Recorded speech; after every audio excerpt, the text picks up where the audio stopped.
Welcome to all.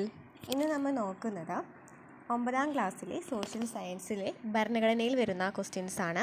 ഭരണഘടനയുടെ പ്രധാനപ്പെട്ട ചാപ്റ്ററാണ് നമ്മൾ നോക്കുന്നത്. സോഷ്യൽ സയൻസിലെ ആദ്യത്തെ 3 ചാപ്റ്റർ നമ്മൾ എടുത്തിട്ടില്ല കേട്ടോ. കാരണം എന്താണെന്ന് വെച്ചാൽ ഇത് കുറച്ചുകൂടി ഇമ്പോർട്ടൻ്റ് ആയ കാരണം ഈ ശനിയാഴ്ച എക്സാം കൂടി വരുന്ന കാരണമാണ് നമ്മുടെ ക്ലാസ്സുകൾ കാണുന്നവർക്ക് ഇത് ഉപകാരപ്പെടട്ടെ എന്ന് വിചാരിച്ചിട്ട് ഈ ചാപ്റ്റർ എടുക്കുന്നത്. ഇതിൽ നിന്ന് കുറേ ക്വസ്റ്റ്യൻസ് PSC ചോദിക്കുന്നുണ്ട്. പിന്നെ നമ്മൾ ഓൾറെഡി 5ാം ക്ലാസ്സിലെയും 7ാം ക്ലാസ്സിലെയും പുതിയ SCERT ക്ലാസ്സുകളൊക്കെ ചെയ്ത് കഴിഞ്ഞിട്ടുണ്ട്. ഇപ്പോൾ നമ്മൾ 9ാം ക്ലാസ്സിലെ ബയോളജി സ്റ്റാർട്ട് ചെയ്തിട്ടുണ്ട്, കെമിസ്ട്രി സ്റ്റാർട്ട് ചെയ്തിട്ടുണ്ട് കേട്ടോ. അപ്പോൾ നമുക്ക് നോക്കാം ഇന്നത്തെ ചാപ്റ്ററിൽ എന്താണ് പറയുന്നതെന്നുള്ളത്. എല്ലാവരും ശ്രദ്ധിച്ചിരിക്കുക. 4ാമത്തെ ചാപ്റ്റർ ഇന്ത്യൻ ഭരണഘടനയിലെ അധികാര വിന്യാസം എന്നാണ് പറയുന്നത്. ചാപ്റ്ററിൻ്റെ പേരെന്താണ്? ഇന്ത്യൻ ഭരണഘടനയിലെ അധികാര വിന്യാസമാണ്. അപ്പോൾ നമുക്ക് നോക്കാം. ആദ്യം തന്നെ പറയുന്നുണ്ട് ജവഹർലാൽ നെഹ്റുവിൻ്റെ ഒരു അഭിസംബോധന, ഒരു പ്രസംഗം പറയുന്നുണ്ട്. എന്താണ്? വർഷങ്ങൾക്ക് മുമ്പ് നാം വിധിയുമായി ഒരു കൂടിക്കാഴ്ച നടത്തി. ആ പ്രതിജ്ഞ പൂർണ്ണമായില്ലെങ്കിലും സുപ്രധാനമായി തന്നെ നമ്മൾ നിറവേറ്റിയ സമയമായിരിക്കുന്നു. ഇന്ന് പാതിരാമണി മുഴങ്ങുമ്പോൾ ഇന്ത്യ ഉണർന്നെഴുന്നേൽക്കും. പൊതുജീവിതത്തിലേക്കും സ്വാതന്ത്ര്യത്തിലേക്കും ഒരു യുഗം അവസാനിക്കുന്നു. ദീർഘനാളായി അടിച്ചമർത്തിയപ്പെട്ടിരുന്ന ഒരു രാഷ്ട്രത്തിൻ്റെ ആത്മാവ് ശബ്ദിക്കുന്നു. ഈ അപൂർവ നിമിഷത്തിൽ ഇന്ത്യയുടെയും ഇവിടുത്തെ ജനങ്ങളുടെയും മനുഷ്യരാശിയുടെയും ആകെ തന്നെയും സേവനത്തിനായി സ്വയം അർപ്പിച്ചുകൊണ്ട് നമുക്ക് പ്രതിജ്ഞ ചെയ്യാം. അപ്പോൾ വർഷങ്ങൾക്ക് മുമ്പ് നാം വിധിയുമായി കൂടിക്കാഴ്ച നടത്തി എന്ന് പറയുന്ന പ്രസംഗം ആരുടേതാണ്? ജവഹർലാൽ നെഹ്റുവിൻ്റെയാണല്ലേ. ജവഹർലാൽ നെഹ്റു സ്വതന്ത്ര പുലരിയിൽ ആദ്യത്തെ പ്രധാനമന്ത്രിയാണ് ജവഹർലാൽ നെഹ്റു. രാഷ്ട്രത്തെ അഭിസംബോധന നടത്തിയ പ്രസംഗത്തിലെ ഒരു ഭാഗമാണ് നമുക്ക് നൽകിയിരിക്കുന്നത്.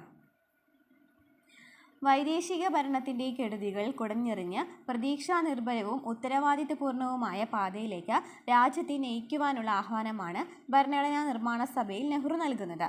1947 ഓഗസ്റ്റ് 15 ഇന്ത്യ നേടിയ സ്വാതന്ത്ര്യം നമ്മുടെ ഭരണഘടനാ നിർമ്മാണ സഭയെ ഏൽപ്പിച്ച ഉത്തരവാദിത്വം വളരെ വലുതും പ്രധാനപ്പെട്ടതുമായിരുന്നു. ബ്രിട്ടീഷ് ഭരണത്തിൽ വിവേചനപരവും ജനാധിപത്യ വിരുദ്ധവും നീതിരഹിതവുമായ നടപടികൾക്ക് ജനങ്ങൾ വിധേയമാക്കപ്പെട്ടിരുന്നു. അക്കാലത്ത് ഇന്ത്യൻ സമൂഹത്തിൽ നിലനിന്നിരുന്ന ജാതി വ്യവസ്ഥയും മറ്റ് സാമൂഹിക ദുരാചാരങ്ങളും മനുഷ്യാവകാശ ലംഘനങ്ങളും ആധുനിക സമൂഹത്തിന് ചിന്തിക്കാൻ കഴിയുന്നതിനും അപ്പുറമായിരുന്നു. സ്വാതന്ത്ര്യാനന്തരം ഇവയ്ക്കെല്ലാം പരിഹാരമാകുന്ന ഒരു ജനാധിപത്യ ഭരണക്രമവും ക്ഷേമരാഷ്ട്ര സംവിധാനവും ഉണ്ടാകണമെന്ന ചിന്ത നമ്മുടെ ദേശീയ പ്രസ്ഥാനത്തിനും ജനങ്ങൾക്കും ഉണ്ടായിരുന്നു. അപ്പോൾ എന്താണ് പറയുന്നത്? സ്വാതന്ത്ര്യം കിട്ടിയതിന് ശേഷം ഭരണഘടനാ നിർമ്മാണ സഭ രൂപീകരിക്കുന്നതിനായിട്ടുള്ള കാര്യങ്ങളാണ് ചെയ്തു തുടങ്ങിയത് അല്ലേ. ആദ്യം എന്ന് പറയുന്നത് എന്തായിരുന്നു? ബ്രിട്ടീഷ് ഭരണത്തിൽ വിവേചനപരവും ജനാധിപത്യ വിരുദ്ധവുമായിട്ടുള്ള കുറേ നടപടികൾ ജനങ്ങൾക്ക് ഉണ്ടായിരുന്നു. അതുപോലെ തന്നെ മനുഷ്യാവകാശ ലംഘനങ്ങൾ, അന്ന് ജാതി വ്യവസ്ഥയിൽ നിലനിന്നിരുന്ന മാറ്റങ്ങൾ, അതുപോലെ തന്നെ പല പല കാര്യങ്ങളും നമ്മൾ ആധുനിക സമൂഹത്തിന് ചിന്തിക്കാനായിട്ട് ആവുന്നതിനേക്കാളും അപ്പുറമായിരുന്നു. അപ്പോൾ അന്നൊക്കെ ഈ സ്വാതന്ത്ര്യാനന്തരം ഒരു ജനാധിപത്യം വേണം എന്നുള്ള ഒരു ആഗ്രഹം എല്ലാവർക്കും ഉണ്ടായിരുന്നു അല്ലേ. ദേശീയ പ്രസ്ഥാനം വേണം എന്നൊക്കെ ജനങ്ങൾക്ക് ഉണ്ടായിരുന്നു. സ്വാതന്ത്ര്യ ഇന്ത്യ ജനങ്ങൾക്ക് നൽകിയ പ്രധാനപ്പെട്ട 2 വാഗ്ദാനങ്ങളായിരുന്നു ജനാധിപത്യ ഭരണക്രമവും ക്ഷേമരാഷ്ട്ര നിർമ്മാണവും. അപ്പോൾ ഇന്ത്യക്ക് സ്വാതന്ത്ര്യം കിട്ടിയതിന് ശേഷം എന്ത് വാഗ്ദാനങ്ങളാണ് കൂടുതൽ നൽകിയിരുന്നത്? ജനാധിപത്യ ഭരണക്രമവും ക്ഷേമരാഷ്ട്ര നിർമ്മാണവും.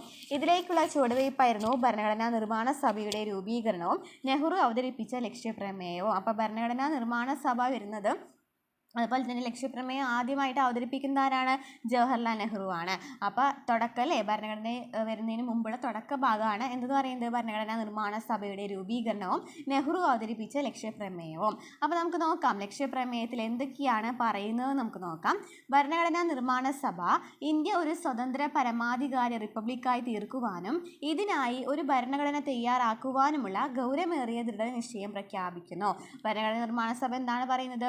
ഒരു പരമാധികാര റിപ്പബ്ലിക്കായിട്ട് മാറുവാനും ഒരു ഭരണഘടന തയ്യാറാക്കണമെന്നും പ്രഖ്യാപിക്കുന്നു. സ്വതന്ത്ര പരമാധികാര ഇന്ത്യ എന്നത് പഴയ ബ്രിട്ടീഷ് ഇന്ത്യൻ പ്രദേശങ്ങൾ, ഇന്ത്യൻ സംസ്ഥാനങ്ങൾ, ഇന്ത്യൻ യൂണിയൻ്റെ ഭാഗമാകാൻ തയ്യാറായുള്ള ബ്രിട്ടീഷ് ഇന്ത്യക്ക് പുറത്തുള്ള മറ്റു ഭാഗങ്ങൾ എന്നിവയുടെ ഒരു യൂണിയൻ ആയിരിക്കും. അപ്പോൾ എന്താണ് പറയുന്നത്? നമ്മളെ സ്വാതന്ത്ര്യത്തിന് ശേഷമുള്ള ഇന്ത്യ എന്ന് പറയുന്നത് എന്തായിരിക്കും? പഴയ ബ്രിട്ടീഷ് ഇന്ത്യൻ പ്രദേശങ്ങൾ, അതുപോലെ തന്നെ ഇന്ത്യൻ സംസ്ഥാനങ്ങൾ, ഇന്ത്യൻ്റെ യൂണിയൻ ഭാഗമായി തയ്യാറായിട്ടുള്ള ബ്രിട്ടീഷ് ഇന്ത്യക്ക് പുറത്തുള്ള മറ്റു ഭാഗങ്ങൾ എന്നിവയുടെയൊക്കെ എന്തായിരിക്കും? ഒരു യൂണിയൻ ആയിരിക്കും. ഇന്ത്യൻ യൂണിയൻ രൂപീകരിക്കുന്ന പ്രദേശങ്ങൾ സ്വയംഭരണ യൂണിറ്റുകളായിരിക്കും. അപ്പോൾ ഇന്ത്യൻ യൂണിയൻ അങ്ങനെ രൂപീകരിക്കുന്നു പറഞ്ഞു അല്ലേ. പണ്ടത്തെ ബ്രിട്ടീഷ് ഭാഗങ്ങൾ ഉണ്ടായിരുന്നു അല്ലേ. ഇന്ത്യയിലുണ്ടായിരുന്ന കുറച്ച് ബ്രിട്ടീഷുകാരുടെ ഭാഗങ്ങൾ ഉണ്ടായിരുന്നു, ഇന്ത്യൻ സംസ്ഥാനങ്ങൾ ഉണ്ടായിരുന്നു. ഇന്ത്യൻ യൂണിയൻ്റെ ഭാഗമാകാൻ തയ്യാറായിട്ടുള്ള കുറച്ച് ബ്രിട്ടീഷ് ഇന്ത്യൻ എനിക്ക് പുറത്തേക്കുള്ള മറ്റു ഭാഗങ്ങളുണ്ടായിരുന്നു എന്നിവയൊക്കെ കൂട്ടിയിട്ട് ഇന്ത്യൻ യൂണിയൻ രൂപീകരിക്കുകയാണ്. അതെന്ന് പറയുന്നത് എന്താണ്, ഒരു സ്വയംഭരണ യൂണിറ്റുകളായിരിക്കും എന്ന് പറയുന്നുണ്ട്. ഇനി കൂടാതെ കേന്ദ്ര ഗവൺമെൻറ്റിൽ നിക്ഷിപ്തമാകാതെയുള്ള എല്ലാ അധികാരങ്ങളും ചുമതലകളും അവയ്ക്ക് നൽകപ്പെടും. അപ്പോൾ എന്താണ് പറയുന്നത്, കേന്ദ്ര ഗവൺമെൻറ്റിൽ ഇല്ലാത്ത കുറേ അധികാരങ്ങളും ചുമതലകളും ആർക്ക് നൽകപ്പെടും, ഈ ഇന്ത്യൻ യൂണിയനിൽ ലഭിക്കും. സ്വതന്ത്ര പരമാധികാര ഇന്ത്യയുടെ എല്ലാ അധികാരങ്ങളും ജനങ്ങളിൽ നിന്നായിരിക്കും ഉത്ഭവിക്കുക. അതാണല്ലോ ജനാധിപത്യം എന്ന് പറയുന്നത്. അപ്പോൾ സ്വതന്ത്ര പരമാധികാര ഇന്ത്യയുടെ എല്ലാ അധികാരങ്ങളും ആരിൽ നിന്നായിരിക്കും, ജനങ്ങളിൽ നിന്നുമായിരിക്കും ഉത്ഭവിക്കുക. ഇന്ത്യയിലെ എല്ലാ ജനങ്ങൾക്കും സാമൂഹികവും സാമ്പത്തികവും രാഷ്ട്രീയവുമായ നീതിയും പദവി സമത്വവും അവസര സമത്വവും നിയമത്തിനു മുമ്പിലുള്ള സമത്വവും കൂടാതെ നിയമത്തിനും പൊതുധാർമ്മികതയ്ക്കും വിധേയമായി സംസ്കാരം, ആവിഷ്കാരം, വിശ്വാസം, ആരാധന, തൊഴിൽ, സംഘടനയും പ്രവർത്തനവും എന്നീ മൗലിക സ്വാതന്ത്ര്യങ്ങളും ഉറപ്പാക്കുകയും സംരക്ഷിക്കുകയും ചെയ്യും. അപ്പോൾ എന്താണ് പറയുന്നത്, നമ്മുടെ ഭരണഘടനയിൽ പറയുന്ന കുറച്ച് കാര്യങ്ങളാണ് അല്ലേ, നിയമത്തിന് മുമ്പിലുള്ള സമത്വം, മൗലിക അവകാശങ്ങൾ. അപ്പോൾ ഇതൊക്കെ ഉറപ്പാക്കുകയും ചെയ്യും എന്ന് പറയുന്നുണ്ട്. അതുപോലെ തന്നെ ആരാധന, ആദ്യത്തെ ആൾക്കാർക്ക്, പഴയ ആൾക്കാർക്ക് എന്താണ്, അമ്പലത്തിൽ ക്ഷേത്രങ്ങളിൽ പ്രവേശിക്കുവാനോ സഞ്ചരിക്കാനുള്ള അവകാശമൊന്നും ഉണ്ടായിരുന്നില്ല. അപ്പോൾ അതും, അതുപോലെ തന്നെ വിശ്വാസം, ആരാധന, തൊഴിൽ, സംഘടനയും പ്രവർത്തനം എന്നിങ്ങനെ എല്ലാ മൗലിക സ്വാതന്ത്ര്യങ്ങളും ഉറപ്പാക്കുകയും സംരക്ഷിക്കുകയും ചെയ്യും എന്നാണ് ലക്ഷ്യപ്രമേയത്തിൽ പറയുന്നത്. അപ്പോൾ എന്നാണ് ലക്ഷ്യപ്രമേയം ജവഹർലാൽ നെഹ്റു അവതരിപ്പിക്കുന്നത്?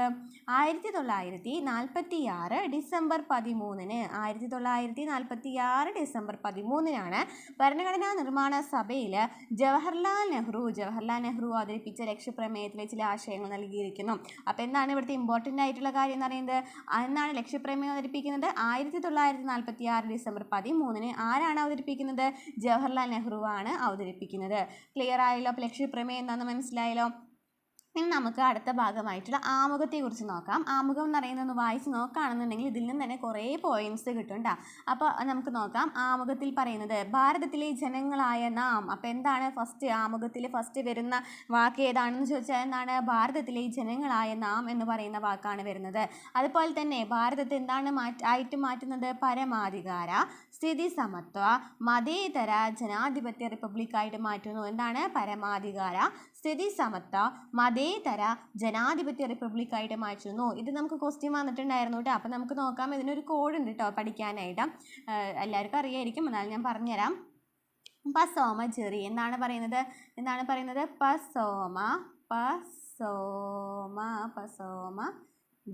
പസോമ ജെറി എന്ന് പറയുന്ന ഒരു കോഡുണ്ട്. ഇത് വെച്ച് നോക്കുകയാണെന്നുണ്ടെങ്കിൽ നമുക്ക് കറക്റ്റ് ഓർഡർ കിട്ടും. എന്ന് വെച്ചാൽ എന്താണ്, പരമാധികാര. എന്ന് വെച്ചാൽ എന്താണ്, സ്ഥിതി സമത്വ.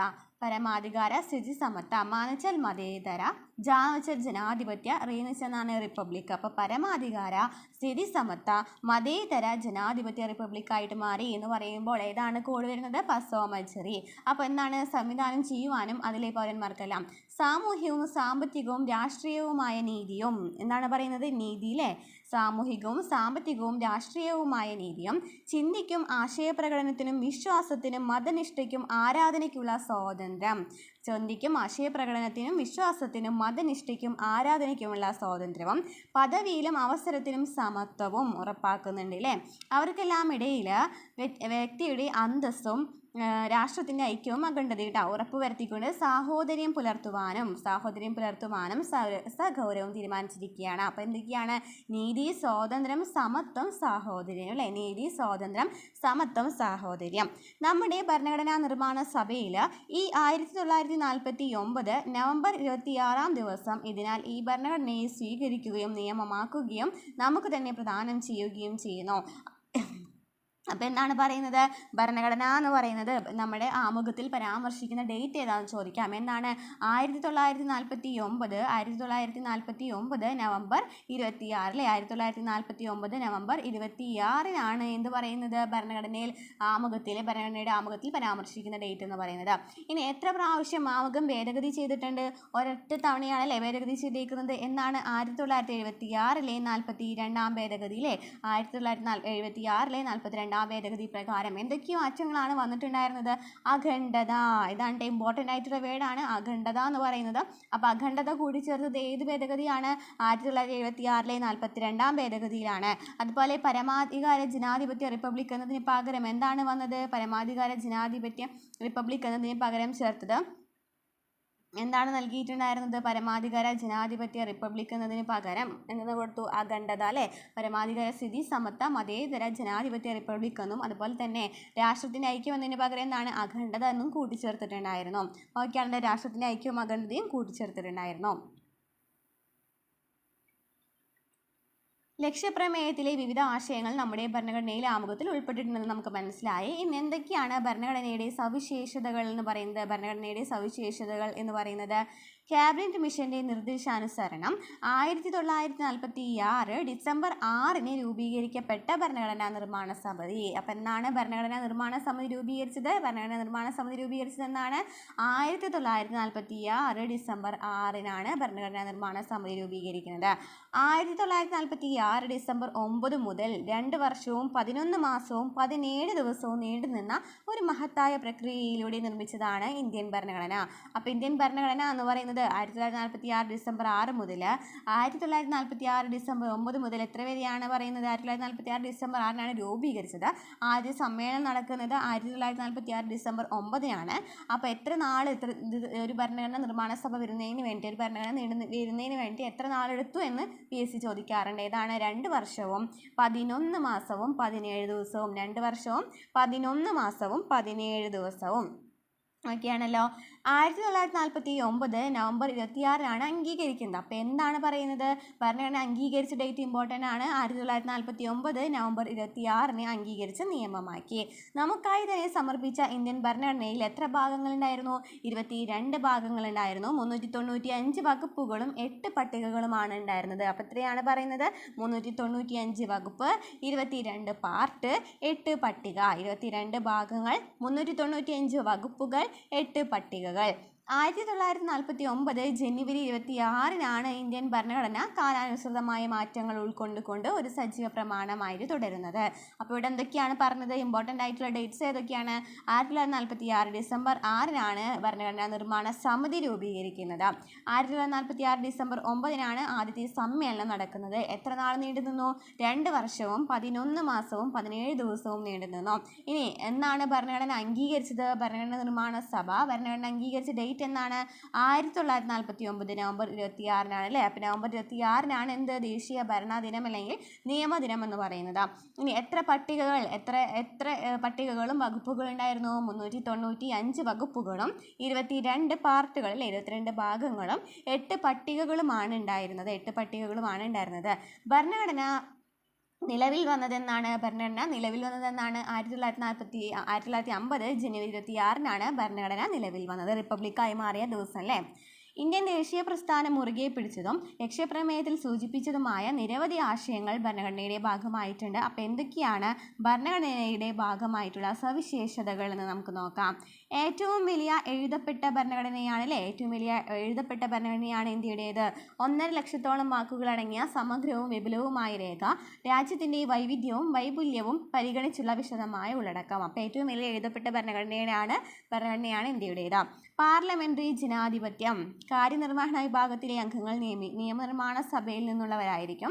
നിയമനിർമ്മാണ വിഭാഗം കാര്യനിർവഹണ വിഭാഗത്തെ നിയന്ത്രിക്കുകയും ചെയ്യുന്നു. അപ്പോൾ എന്താണ് പറഞ്ഞത്? കാര്യനിർവഹണ വിഭാഗത്തിലെ അംഗങ്ങൾ എന്ന് പറയുന്നത് എവിടെ നിന്നുള്ളവരായിരിക്കും? നിയമനിർമ്മാണ സഭയിൽ നിന്നുള്ളവരായിരിക്കും. നിയമനിർമ്മാണ വിഭാഗമാണ് കാര്യനിർവഹണ വിഭാഗത്തെ നിയന്ത്രിക്കുകയും ചെയ്യുന്നത്. അപ്പോൾ അതാണ് പാർലമെന്ററി ജനാധിപത്യം എന്ന് പറയുന്നത്. ഇനി ദൃഢവും അയവുള്ളതുമായിട്ടുള്ള ഘടന. ചില വ്യവസ്ഥകൾ ഭേദഗതി ചെയ്യുവാൻ പ്രത്യേക നടപടികൾ പാലിക്കേണ്ടതുണ്ട്.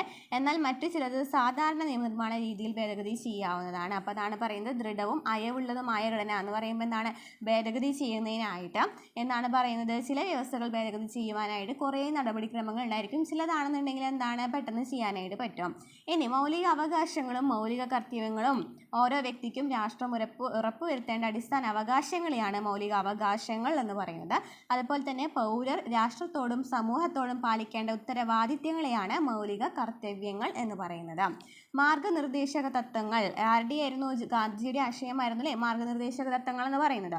ഭാവി രാഷ്ട്രത്തിൻ്റെ സാമൂഹിക സാമ്പത്തിക അഭിവൃദ്ധിക്കായി രാഷ്ട്രത്തിന് നൽകിയിട്ടുള്ള നിർദ്ദേശങ്ങളെയാണ് മാർഗനിർദ്ദേശക തത്വങ്ങൾ എന്ന് പറയുന്നത്. ഭാവി രാഷ്ട്രത്തിൻ്റെ സാമൂഹിക സാമ്പത്തിക അഭിവൃദ്ധിക്കായിട്ട് രാഷ്ട്രത്തിന് നൽകിയിട്ടുള്ള നിർദ്ദേശങ്ങൾ.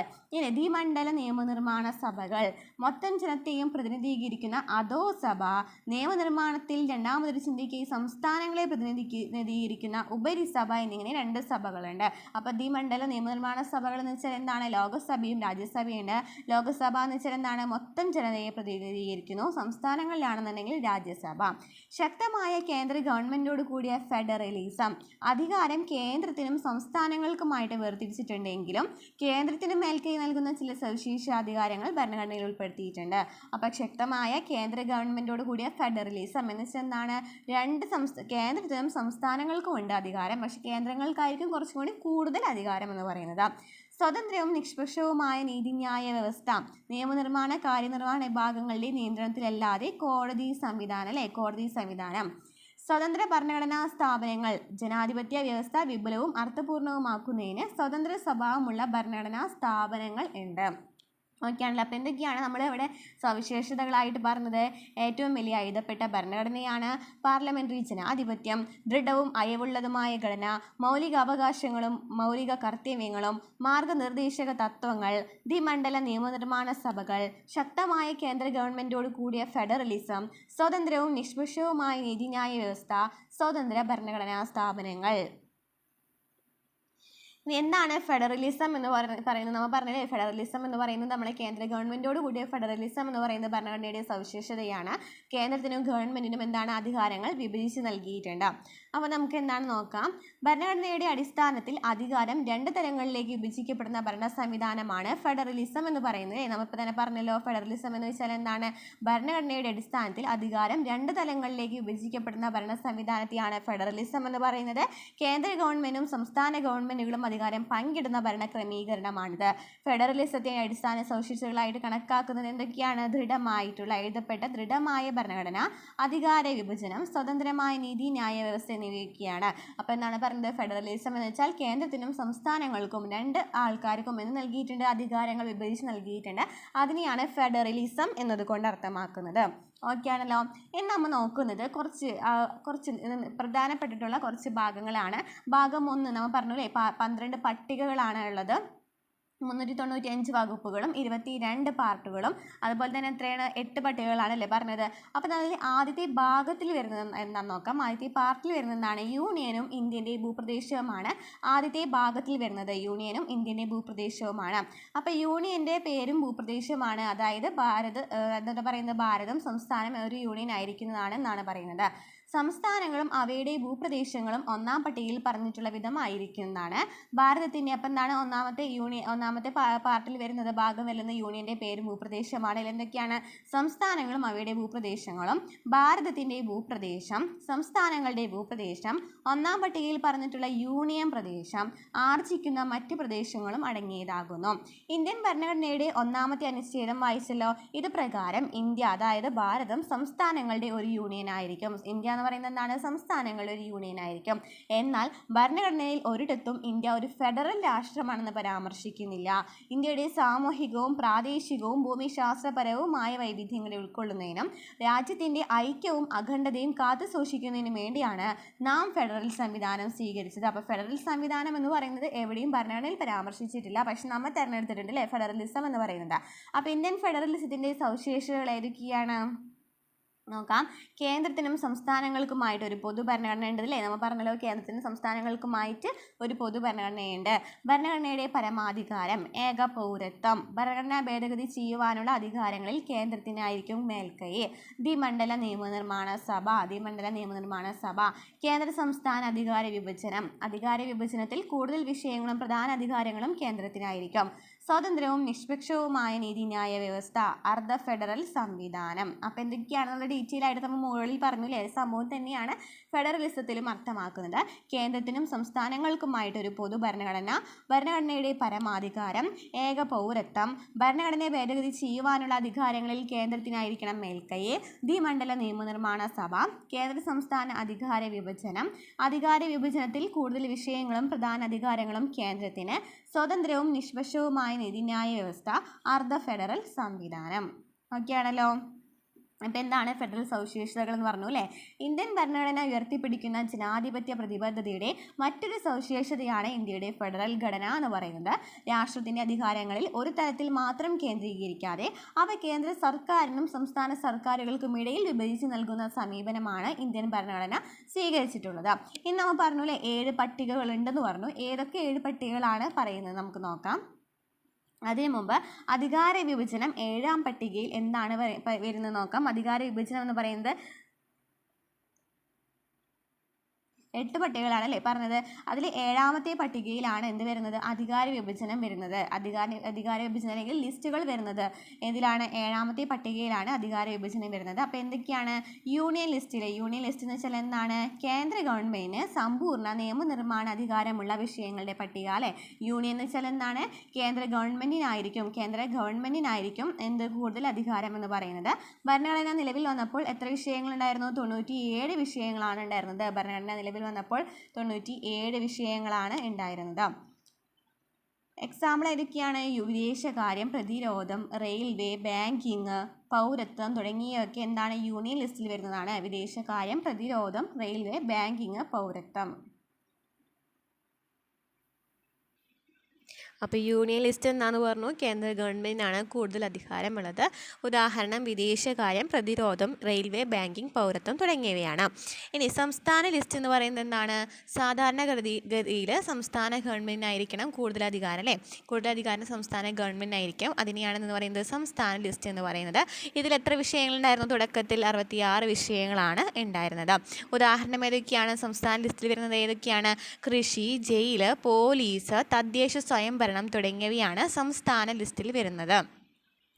ഇനി എന്താണ് സമവർത്തി ലിസ്റ്റ് അല്ലെങ്കിൽ കൺകറൻറ്റ് ലിസ്റ്റ് എന്ന് പറയുന്നത്, രണ്ടിനും തുല്യ പ്രാധാന്യമായിരിക്കും അല്ലേ. കേന്ദ്ര ഗവൺമെൻറ്റിനും സംസ്ഥാന ഗവൺമെൻറ്റുകൾക്കും നിയമനിർമ്മാണ അധികാരങ്ങളുള്ള വിഷയങ്ങളുടെ പട്ടികയാണ്. ഉദാഹരണത്തിന് ഇതിൽ എത്ര വിഷയങ്ങളുണ്ടായിരുന്നു, 47 വിഷയങ്ങളാണ് ഉണ്ടായിരുന്നത്. ഉദാഹരണം ഏതൊക്കെയാണ്, വിദ്യാഭ്യാസം, വനം, ട്രേഡ് യൂണിയനുകൾ, വിവാഹം, ജനന മരണ രജിസ്ട്രേഷൻ മുതലായവയൊക്കെ കൺകറൻറ്റ് ലിസ്റ്റിൽ വരുന്നവയാണ്. വിദ്യാഭ്യാസം, വനം, ട്രേഡ് യൂണിയനുകൾ, വിവാഹം, ജനന മരണ രജിസ്ട്രേഷൻ. ഇനി അവശേഷിക്കുന്ന അധികാരങ്ങളുണ്ട് അല്ലേ. മേൽപ്പറഞ്ഞ 3 അധികാര പട്ടികകളിലും ഉൾപ്പെടാത്ത വിഷയങ്ങളെയാണ് എന്ത് വിളിക്കുന്നത്, അവശേഷിക്കുന്ന അധികാരങ്ങൾ എന്ന് വിളിക്കുന്നത്. ഇതിൽ നിയമനിർമ്മാണ അധികാരം ആർക്കായിരിക്കും, കേന്ദ്ര ഗവൺമെൻറ്റിനായിരിക്കും. അതിന് എക്സാമ്പിളാണ് സൈബർ നിയമങ്ങൾ. അപ്പോൾ എന്തൊക്കെ പറഞ്ഞു, യൂണിയൻ ലിസ്റ്റിൽ വരുന്നത് 97 വിഷയങ്ങളാണ്. വിദേശകാര്യം, പ്രതിരോധം, റെയിൽവേ, ബാങ്കിങ്, പൗരത്വം തുടങ്ങിയവയാണ് യൂണിയൻ ലിസ്റ്റിൽ വരുന്നത്. കേന്ദ്ര ഗവൺമെൻറ്റിനായിരിക്കും കൂടുതൽ അധികാരം എന്ന് പറയുന്നത്. സംസ്ഥാന ലിസ്റ്റിൽ വരുന്നത് 66 വിഷയങ്ങളാണ്. സംസ്ഥാന ഗവൺമെൻറ്റിനായിരിക്കും അധികാരം. കൃഷി, ജയിൽ, പോലീസ്, തദ്ദേശ സ്വയംഭരണം തുടങ്ങിയവയാണ്. അതുപോലെ തന്നെ സമവർത്തി ലിസ്റ്റ് എന്ന് വെച്ചാൽ എന്താണ്, കൺകറൻറ്റ് ലിസ്റ്റാണ്.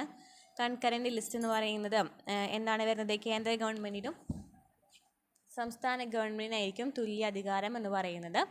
ഇനി അവശേഷിക്കുന്ന അധികാരങ്ങളുണ്ട് അല്ലേ. അവശേഷിക്കുന്ന അധികാരങ്ങളിൽ പറയുന്നതാണ്, രണ്ടിലും ഉൾപ്പെടാത്ത വിഷയങ്ങളെയാണ് അവശേഷിച്ച അധികാരങ്ങൾ എന്ന് പറയുന്നത്. സൈബർ നിയമങ്ങളാണ് എക്സാമ്പിൾ. ഇന്ന് നമ്മൾ നോക്കുന്നത് ഇവിടെ മുകളിൽ കുറച്ച് വാർത്തകൾ നൽകിയിട്ടുണ്ടല്ലേ. എന്തൊക്കെയാണ് പറയുന്നത്, കേരളത്തിലേക്ക് പുതിയ തീവണ്ടി അനുവദിച്ചു, ഇന്ത്യ ശ്രീലങ്കയുമായി നയതന്ത്ര കരാറിൽ ഒപ്പുവെച്ചു, ജയിൽ ചട്ടങ്ങൾ പരിഷ്കരിച്ചു, ബിരുദ കോഴ്സുകളുടെ ഘടന പരിഷ്കരിക്കുന്നു, ദേശീയ വന നയം പ്രഖ്യാപിച്ചു, പുതിയ പോലീസ് നയം പ്രഖ്യാപിച്ചു എന്നിങ്ങനെയൊക്കെ കുറച്ച് വാർത്തകൾ നൽകിയിട്ടുണ്ടല്ലേ. അപ്പോൾ ഇത് ഏതൊക്കെയാണ് യൂണിയൻ ലിസ്റ്റിലും സംസ്ഥാന ലിസ്റ്റിലും വരുന്നതെന്നാണ് പറയുന്നത്. നമ്മൾ ഓൾറെഡി പറഞ്ഞിട്ടുള്ള കാര്യങ്ങൾ തന്നെയാണ് ഇവിടെയും പറയുന്നത്. നെക്സ്റ്റ് എന്താണ്, അധികാരം വേർതിരിക്കൽ എന്ന് പറയുന്ന ഭാഗമാണ് വരുന്നത്. നിയമനിർമ്മാണ സഭ വിഭാഗമുണ്ട്, കാര്യനിർവഹണ വിഭാഗമുണ്ടെന്നൊക്കെ അറിയാമല്ലേ. അപ്പോൾ ഭരണഘടന ഒരു മൗലിക രേഖയാണ്. ഭരണകൂടത്തിൻ്റെ 3 ഘടകങ്ങളായ എക്സിക്യൂട്ടീവ്, ജുഡീഷ്യറി, ലെജിസ്ലേച്ചർ എന്നിവയുടെ സ്ഥാനവും അധികാരവും അത് നിർവചിക്കുന്നുണ്ട്. ഭരണഘടനയുടെ ലക്ഷ്യം ഭരണകൂടത്തിൻ്റെ സംവിധാനങ്ങൾ സൃഷ്ടിക്കുക മാത്രമല്ല അവയുടെ അധികാരം പരിമിതപ്പെടുത്തുക എന്നതാണ്. കാരണം ഘടകങ്ങളുടെ അധികാരത്തിന്മേൽ ഒരു പരിധിയും ഏർപ്പെടുത്തിയില്ലെങ്കിൽ സമ്പൂർണ്ണ സ്വേച്ഛാധിപത്യവും പൂർണ്ണമായ അടിച്ചമർത്തലും ഉണ്ടാകുമെന്ന് ഡോക്ടർ BR അംബേദ്കർ ഒരു പ്രസംഗം നടത്തിയിട്ടുള്ളതിൽ പറഞ്ഞിട്ടുള്ളതാണ് ഈ ഒരു ഭാഗം എന്ന് പറയുന്നത്. അപ്പം നമുക്ക് അധികാരം വേർതിരിക്കൽ എന്ന് പറയുന്ന ടോപ്പിക്ക് നോക്കാം. ഇമ്പോർട്ടൻ്റ് ആണ്, എടുത്ത് പറയുന്നുണ്ട് അല്ലേ. അപ്പോൾ നിയമനിർമ്മാണ സഭ, കാര്യനിർവഹണ വിഭാഗം, അതുപോലെ തന്നെ നീതിന്യായ വിഭാഗം എന്നിങ്ങനെ 3 വിഭാഗങ്ങളാണുള്ളത് അധികാരത്തിൽ. നിയമനിർമ്മാണ സഭ, കാര്യനിർവഹണ വിഭാഗം, നീതിന്യായ വിഭാഗം. നമ്മുടെ ഈ ഭരണഘടന വ്യവസ്ഥ ചെയ്യുന്ന അധികാരം വേർതിരിക്കൽ സംവിധാനത്തെക്കുറിച്ച് ഭരണഘടനാ ശില്പിയായ ഡോക്ടർ BR അംബേദ്കറുടെ നിരീക്ഷണം നമ്മൾ നേരത്തെ വായിച്ചല്ലോ. ഇന്ത്യൻ ഭരണ സംവിധാനത്തിൽ അധികാരം നിയമനിർമ്മാണ സഭ, കാര്യനിർവഹണ വിഭാഗം, നീതിന്യായ വിഭാഗം ഇവയിൽ ഏതെങ്കിലും ഒന്നിൽ കേന്ദ്രീകരിക്കുന്നത് തടയുന്നതിനും. അപ്പോൾ എന്താണ് പറഞ്ഞത്? ഇന്ത്യൻ ഭരണ സംവിധാനത്തിൽ അധികാരം നിയമനിർമ്മാണ സഭ, അതുപോലെ തന്നെ കാര്യനിർവഹണ വിഭാഗം, നിയമനിർമ്മാണ വിഭാഗം ഇവയിൽ ഏതെങ്കിലും ഒന്നിൽ കേന്ദ്രീകരിക്കുന്നത് തടയുന്നതിനും ജനാധിപത്യത്തെ പിന്തള്ളി ഏകാധിപത്യം കടന്നു വരാതിരിക്കുവാനാണ് ഭരണഘടന ശ്രദ്ധിച്ചിട്ടുള്ളത്. ഈ ചർച്ചകളിൽ നിന്നാണ് എന്ത് നൽകിയിട്ടുള്ളത്? ഫെഡറലിസം അല്ലേ, പാർലമെൻ്ററി ഭരണ സംവിധാനവും ഫെഡറലിസം വന്നിട്ടുള്ളത്. ഇനി നമുക്ക് നോക്കാം ഓരോന്നിനെയും ചുമതലകളൊക്കെ എന്താണെന്ന് നോക്കാം. ആദ്യം നിയമനിർമ്മാണ സഭ എന്ന് വെച്ചാൽ എന്താണ്? ആ പേരിൽ തന്നെ ഉണ്ട് അല്ലേ, നിയമം നിർമ്മിക്കുന്നതാണ് അല്ലേ. അപ്പോൾ ഇന്ത്യയുടെ നിയമനിർമ്മാണ സഭ ഏതാണ്? പാർലമെൻറ്റാണ്. ഇന്ത്യയുടെ നിയമനിർമ്മാണ സഭ എന്ന് പറയുന്നത് പാർലമെൻറ്റാണ്. രാജ്യത്തിന് ആവശ്യമായ നിയമങ്ങൾ നിർമ്മിക്കുക എന്നതാണ് പാർലമെൻറ്റിൻ്റെ പ്രാഥമിക ധർമ്മം. പാർലമെൻറ്റിൻ്റെ ധർമ്മം എന്താണ്? രാജ്യത്തിന് ആവശ്യമായ നിയമങ്ങൾ നിർമ്മിക്കുക എന്നതാണ് പാർലമെൻറ്റിൻ്റെ പ്രാഥമിക ധർമ്മം. വിവിധങ്ങളായ ജനാഭിലാഷങ്ങളെ മുൻനിർത്തിയും കാലാനുസൃതമായ പരിവർത്തനങ്ങളെ സാധ്യമാക്കുന്നതിനും പുതിയ ലക്ഷ്യങ്ങൾ സാക്ഷാത്കരിക്കുന്നതിനും വേണ്ടി നിയമങ്ങൾ നിർമ്മിക്കുവാറുണ്ട്. അപ്പോൾ എന്നാണ് പറഞ്ഞത്? വിവിധങ്ങളായ ജനാഭിലാഷങ്ങളെ മുൻനിർത്തിയും കാലാനുസൃതമായ പരിവർത്തനങ്ങളെ സാധ്യമാക്കുന്നതിനും പുതിയ ലക്ഷ്യങ്ങൾ സാക്ഷാത്കരിക്കുന്നതിനും വേണ്ടി നിയമങ്ങൾ നിർമ്മിക്കുവാറുണ്ട്. ഇനി ലോകസഭ, രാജ്യസഭ എന്നീ 2 സഭകളുള്ള ഇന്ത്യയുടെ പാർലമെൻറ്റ് ഒരു ദ്വിമണ്ഡല നിയമനിർമ്മാണ സഭയാണ്. പറഞ്ഞില്ലേ, ഇന്ത്യയുടെ ദ്വിമണ്ഡല നിയമനിർമ്മാണ സഭ എന്ന് പറയുന്നത് ലോകസഭയും രാജ്യസഭയും ഉണ്ടായിരിക്കും. വലിപ്പവും വൈവിധ്യവുമുള്ള രാജ്യങ്ങൾ സാധാരണയായി അവയുടെ ദേശീയ നിയമനിർമ്മാണ സഭയിൽ 2 സഭകൾ സ്ഥാപിക്കുവാറുണ്ട്. രാജ്യത്തെ എല്ലാ വൈവിധ്യങ്ങളെയും പ്രതിനിധാനം ചെയ്യുന്നതിന് ഇത് സഹായകമാണ്. കൂടാതെ ജനാധിപത്യപരമായ ചർച്ചകളും സംവാദങ്ങളും സാധ്യമാക്കുന്നതിൽ ദ്വിമണ്ഡല നിയമനിർമ്മാണ സഭകൾ പ്രധാന പങ്കുവഹിക്കുന്നു. സംസ്ഥാനങ്ങളിൽ നിയമനിർമ്മാണം നടത്തുന്ന ഏതാണ്? സംസ്ഥാന നിയമനിർമ്മാണ സഭകളാണ്. അപ്പോൾ നിയമനിർമ്മാണ സഭ എന്ന് വെച്ചാൽ എന്താണ്? നിയമം നിർമ്മിക്കുന്നതാണ്. പാർലമെൻറ്റാണ് നമ്മുടെ നിയമനിർമ്മാണ സഭ എന്ന് പറയുന്നത്. കേരളത്തിലും എന്തുണ്ട്? സംസ്ഥാനത്തിലും നിയമനിർമ്മാണ സഭയുണ്ട്. അതുപോലെ തന്നെ ലോകസഭ, രാജ്യസഭ എന്ന് പറയുന്ന ദ്വിമണ്ഡല നിയമനിർമ്മാണ സഭകളാണ് നമുക്കുള്ളത്. ഇനി പാർലമെൻറ്റിൻ്റെ പ്രധാന ചുമതലകൾ ഇമ്പോർട്ടൻ്റ് ആണ്, ഇത് വന്നിട്ടുണ്ട് ക്വസ്റ്റ്യൻ ട്ടാ. പാർലമെൻറ്റിൻ്റെ പ്രധാന ചുമതലകൾ ഏതൊക്കെയാണ്? നിയമനിർമ്മാണം, പൊതുഖജനാവിൻ്റെ സംരക്ഷകരായി പ്രവർത്തിക്കുക, രാഷ്ട്രപതി ഉപരാഷ്ട്രപതി തിരഞ്ഞെടുപ്പുകളിൽ പങ്കാളിയാവുക, എക്സിക്യൂട്ടീവിനെ നിയന്ത്രിക്കുക, ഇംപീച്ച്മെൻറ്റ് നടപടിക്രമങ്ങളിൽ ജുഡീഷ്യൽ അധികാരിയായി പ്രവർത്തിക്കുക, ഭരണഘടനാ ഭേദഗതി പരിഗണിക്കലും അംഗീകരിക്കലും. അപ്പോൾ എന്താണ് പാർലമെൻറ്റിൻ്റെ പ്രധാന ചുമതലകൾ? നിയമനിർമ്മാണം, പൊതുഖജനാവിൻ്റെ സംരക്ഷകനായി പ്രവർത്തിക്കുക, രാഷ്ട്രപതി ഉപരാഷ്ട്രപതി തിരഞ്ഞെടുപ്പുകളിൽ പങ്കാളിയാവുക, എക്സിക്യൂട്ടീവിനെ നിയന്ത്രിക്കുക, ഇംപീച്ച്മെൻറ്റ് നടപടിക്രമങ്ങളിൽ ജുഡീഷ്യൽ അധികാരിയായി പ്രവർത്തിക്കുക, ഭരണഘടനാ ഭേദഗതി പരിഗണിക്കലും അംഗീകരിക്കലും എന്നിവയാണ് പാർലമെൻറ്റിൻ്റെ പ്രധാന ചുമതലകൾ എന്ന് പറയുന്നത്. അപ്പോൾ നമ്മൾ പറഞ്ഞു പാർലമെൻറ്റ് എന്ന് പറയുന്ന നിയമനിർമ്മാണ സഭ എന്ന് പറയുന്നത് ദ്വിമണ്ഡല സഭയാണ്. അപ്പോൾ ലോകസഭയുണ്ട്, രാജ്യസഭയുണ്ട്. അപ്പോൾ നമുക്ക് ലോകസഭ എന്ന് വെച്ചാൽ എന്താണെന്ന് നോക്കാം. പാർലമെൻറ്റിൻ്റെ അധോമണ്ഡലമാണ് ലോകസഭ എന്ന് പറയുന്നത് അല്ലേ, അധോലോകം. അപ്പോൾ പാർലമെൻറ്റിൻ്റെ അധോമണ്ഡലമാണ് ലോകസഭ. ഭൂരിപക്ഷ സമ്പ്രദായ പ്രകാരം ജനങ്ങൾ നേരിട്ടാണ് ലോകസഭാംഗങ്ങളെ തിരഞ്ഞെടുക്കുന്നത്. 25 വയസ്സ് പൂർത്തിയായ ഇന്ത്യൻ പൗരർക്ക് ലോകസഭയിലേക്ക് മത്സരിക്കാൻ യോഗ്യതയുണ്ട്. എത്ര വയസ്സ് പൂർത്തിയാകണം? 25 വയസ്സ് പൂർത്തിയായ ഇന്ത്യൻ പൗരർക്ക് ലോകസഭയിലേക്ക് മത്സരിക്കാൻ യോഗ്യതയുണ്ട്. ലോകസഭയുടെ കാലാവധി 5 വർഷമാണ്. ലോകസഭയുടെ പരമാവധി അംഗബലം 550 ആണ്. എന്നാൽ നിലവിൽ 543 അംഗങ്ങളാണുള്ളത്. 2023 കണക്ക് പ്രകാരം 543 തിരഞ്ഞെടുക്കപ്പെട്ട അംഗങ്ങളാണുള്ളത്. എത്ര പേരെയാണ് അംഗബലം? 550 ആണ്. ലോകസഭയിലെ ഭൂരിപക്ഷത്തിൻ്റെ അടിസ്ഥാനത്തിലാണ് സർക്കാരുകളുടെ രൂപീകരണവും നിലനിൽപ്പും സാധ്യമാകുന്നത്. അപ്പോൾ എന്താ പറഞ്ഞത്? ലോകസഭയിലെ ഭൂരിപക്ഷത്തിൻ്റെ അടിസ്ഥാനത്തിലാണ് സർക്കാരുകളുടെ രൂപീകരണവും നിലനിൽപ്പും സാധ്യമാകുന്നത്. ഒരു പാർട്ടിക്കോ സഖ്യത്തിനോ സർക്കാർ രൂപീകരിക്കാൻ കഴിയാത്ത സാഹചര്യത്തിലോ ഭരിക്കുന്ന പാർട്ടിക്കോ സഖ്യത്തിനോ ഭൂരിപക്ഷം നഷ്ടപ്പെടുന്ന സാഹചര്യത്തിലോ രാജ്യം പൊതു തെരഞ്ഞെടുപ്പിലേക്ക് പോകാവുന്നതാണ്. അപ്പോൾ രാജ്യം പൊതു തെരഞ്ഞെടുപ്പിലേക്ക് എപ്പോഴാണ് പോകുന്നത്? ഒരു പാർട്ടിക്കോ സഖ്യത്തിനോ സർക്കാർ രൂപീകരിക്കാൻ കഴിയാത്ത സാഹചര്യമല്ലാന്നുണ്ടെങ്കിൽ ഭൂരിപക്ഷം നഷ്ടപ്പെടുന്ന സാഹചര്യത്തിലാണ് പൊതു തെരഞ്ഞെടുപ്പിലേക്ക് പോകുന്നത്. ലോകസഭയുടെ അധ്യക്ഷൻ ആരാണ്? സ്പീക്കറാണ്. ലോകസഭയുടെ അധ്യക്ഷൻ സ്പീക്കറാണ്. ധനപരമായ വിഷയങ്ങളിൽ ലോകസഭയ്ക്ക് രാജ്യസഭയേക്കാളും കൂടുതൽ അധികാരമുണ്ട് അല്ലേ? മണി ബില്ലിലൊക്കെ എന്താണ് കൂടുതൽ അധികാരം? ലോകസഭയ്ക്കാണ്. ധനബില്ലും അവിശ്വാസ പ്രമേയവും അവതരിപ്പിക്കുന്നത് ലോകസഭയിലാണ്. ധനബില്ലും അവിശ്വാസ പ്രമേയവും അവതരിപ്പിക്കുന്നത് ലോകസഭയിലാണ്. അപ്പോൾ നമ്മൾ ലോകസഭയിൽ എന്തൊക്കെ പറഞ്ഞു? ലോകസഭ എന്ന് പറയുന്നത് ഒരു അധോമണ്ഡലമാണ്. ജനങ്ങൾ നേരിട്ടാണ് അംഗങ്ങളെ തിരഞ്ഞെടുക്കുന്നത്. 25 വയസ്സ് പൂർത്തിയാക്കണം. കാലാവധി 5 വർഷമാണ്. അംഗബലം 550 പിന്നെ എന്താണ് പറഞ്ഞത്? അധ്യക്ഷൻ സ്പീക്കറാണ്. കൂടുതൽ അധികാരങ്ങളും ആർക്കായിരിക്കും? ലോകസഭയ്ക്കായിരിക്കും എന്ന് പറഞ്ഞു. ഇനി രാജ്യസഭ അതുപോലെ തന്നെ ധനബില്ലും അവിശ്വാസ പ്രമേയവും അവതരിപ്പിക്കുന്നത് ലോകസഭയിലാണ്. ഇനി രാജ്യസഭ എന്ന് വെച്ചാൽ എന്താണ്? പാർലമെൻറ്റിൻ്റെ ഉപരിസഭയാണ് രാജ്യസഭ. പാർലമെൻറ്റിൻ്റെ ഉപരിസഭയാണ് രാജ്യസഭ. ജനസംഖ്യാനുപാതികമായി സംസ്ഥാനങ്ങൾക്ക് പ്രാതിനിധ്യം നൽകിയിരിക്കുന്ന സഭയാണ്. സംസ്ഥാനങ്ങൾക്ക് പ്രാതിനിധ്യം നൽകിയിരിക്കുന്ന സഭയാണ് രാജ്യസഭ എന്ന് പറയുന്നത്. സംസ്ഥാന നിയമനിർമ്മാണ സഭകളിലെ തിരഞ്ഞെടുക്കപ്പെട്ട MLAമാരാണ് രാജ്യസഭാംഗങ്ങളെ തിരഞ്ഞെടുക്കുന്നത്. അപ്പോൾ രാജ്യസഭാംഗങ്ങളെ തിരഞ്ഞെടുക്കുന്ന ആരാണ്? സംസ്ഥാന നിയമനിർമ്മാണ സഭകളിൽ തിരഞ്ഞെടുക്കപ്പെട്ട MLAമാരാണ് രാജ്യസഭയിൽ അംഗങ്ങളെ തിരഞ്ഞെടുക്കുന്നത്. 30 വയസ്സ് പൂർത്തിയായ ഇന്ത്യൻ പൗരർക്ക് രാജ്യസഭയിലേക്ക് മത്സരിക്കാൻ യോഗ്യതയുണ്ട്. രാജ്യസഭ എന്ന് പറയുന്നത് ഒരു സ്ഥിരം സഭയാണ്. രാജ്യസഭ എന്ന് പറയുന്നത് എന്താണ്? ഒരു സ്ഥിരം സഭയാണ്. സഭാംഗങ്ങളുടെ കാലാവധി 6 വർഷമാണ്. അപ്പോൾ ഇത് ചോദിച്ചിട്ടുണ്ട്. രാജ്യസഭ എന്ന് പറയുന്നത് ഒരു സ്ഥിരം സഭയാണ്. എന്നാൽ സഭാംഗങ്ങളുടെ കാലാവധി എത്രയാണ്? 6 വർഷമാണ്. രാജ്യസഭയിലെ 1/3 അംഗങ്ങൾ ഓരോ 2 വർഷം കൂടുമ്പോഴും വിരമിക്കുകയും ആ ഒഴിവുകളിലേക്ക് തെരഞ്ഞെടുപ്പ് നടക്കുകയും ചെയ്യുന്നു. ഇനി രാജ്യസഭയുടെ അധ്യക്ഷൻ ആരാണ്? ഉപരാഷ്ട്രപതിയാണ് രാജ്യസഭയുടെ അധ്യക്ഷൻ. രാജ്യസഭയുടെ പരമാവധി അംഗബലം 250 ഇതിൽ 238 പേരെ തിരഞ്ഞെടുക്കുകയും 12 പേരെ രാഷ്ട്രപതി നാമനിർദ്ദേശം ചെയ്യുകയും ചെയ്യുന്നു. ഉപരാഷ്ട്രപതിയെ നീക്കം ചെയ്യുവാനുള്ള നടപടിക്രമങ്ങൾ ആരംഭിക്കുന്നത് രാജ്യസഭയിൽ നിന്നാണ്. കാരണം എന്താണ്? ഉപരാഷ്ട്രപതിയാണല്ലോ ഇവിടുത്തെ അധ്യക്ഷൻ എന്ന് പറയുന്നത്. അപ്പോൾ ഉപരാഷ്ട്രപതിയെ നീക്കം ചെയ്യുവാനുള്ള നടപടിക്രമങ്ങൾ ആരംഭിക്കുന്നത് രാജ്യസഭയിൽ നിന്നാണ്. കൂടാതെ പുതിയ അഖിലേന്ത്യാ സർവീസ് സൃഷ്ടിക്കുന്നതിനും പാർലമെന്റിനെ ചുമതലപ്പെടുത്താനുള്ള അധികാരം രാജ്യസഭയിൽ നിക്ഷിപ്തമാണ്.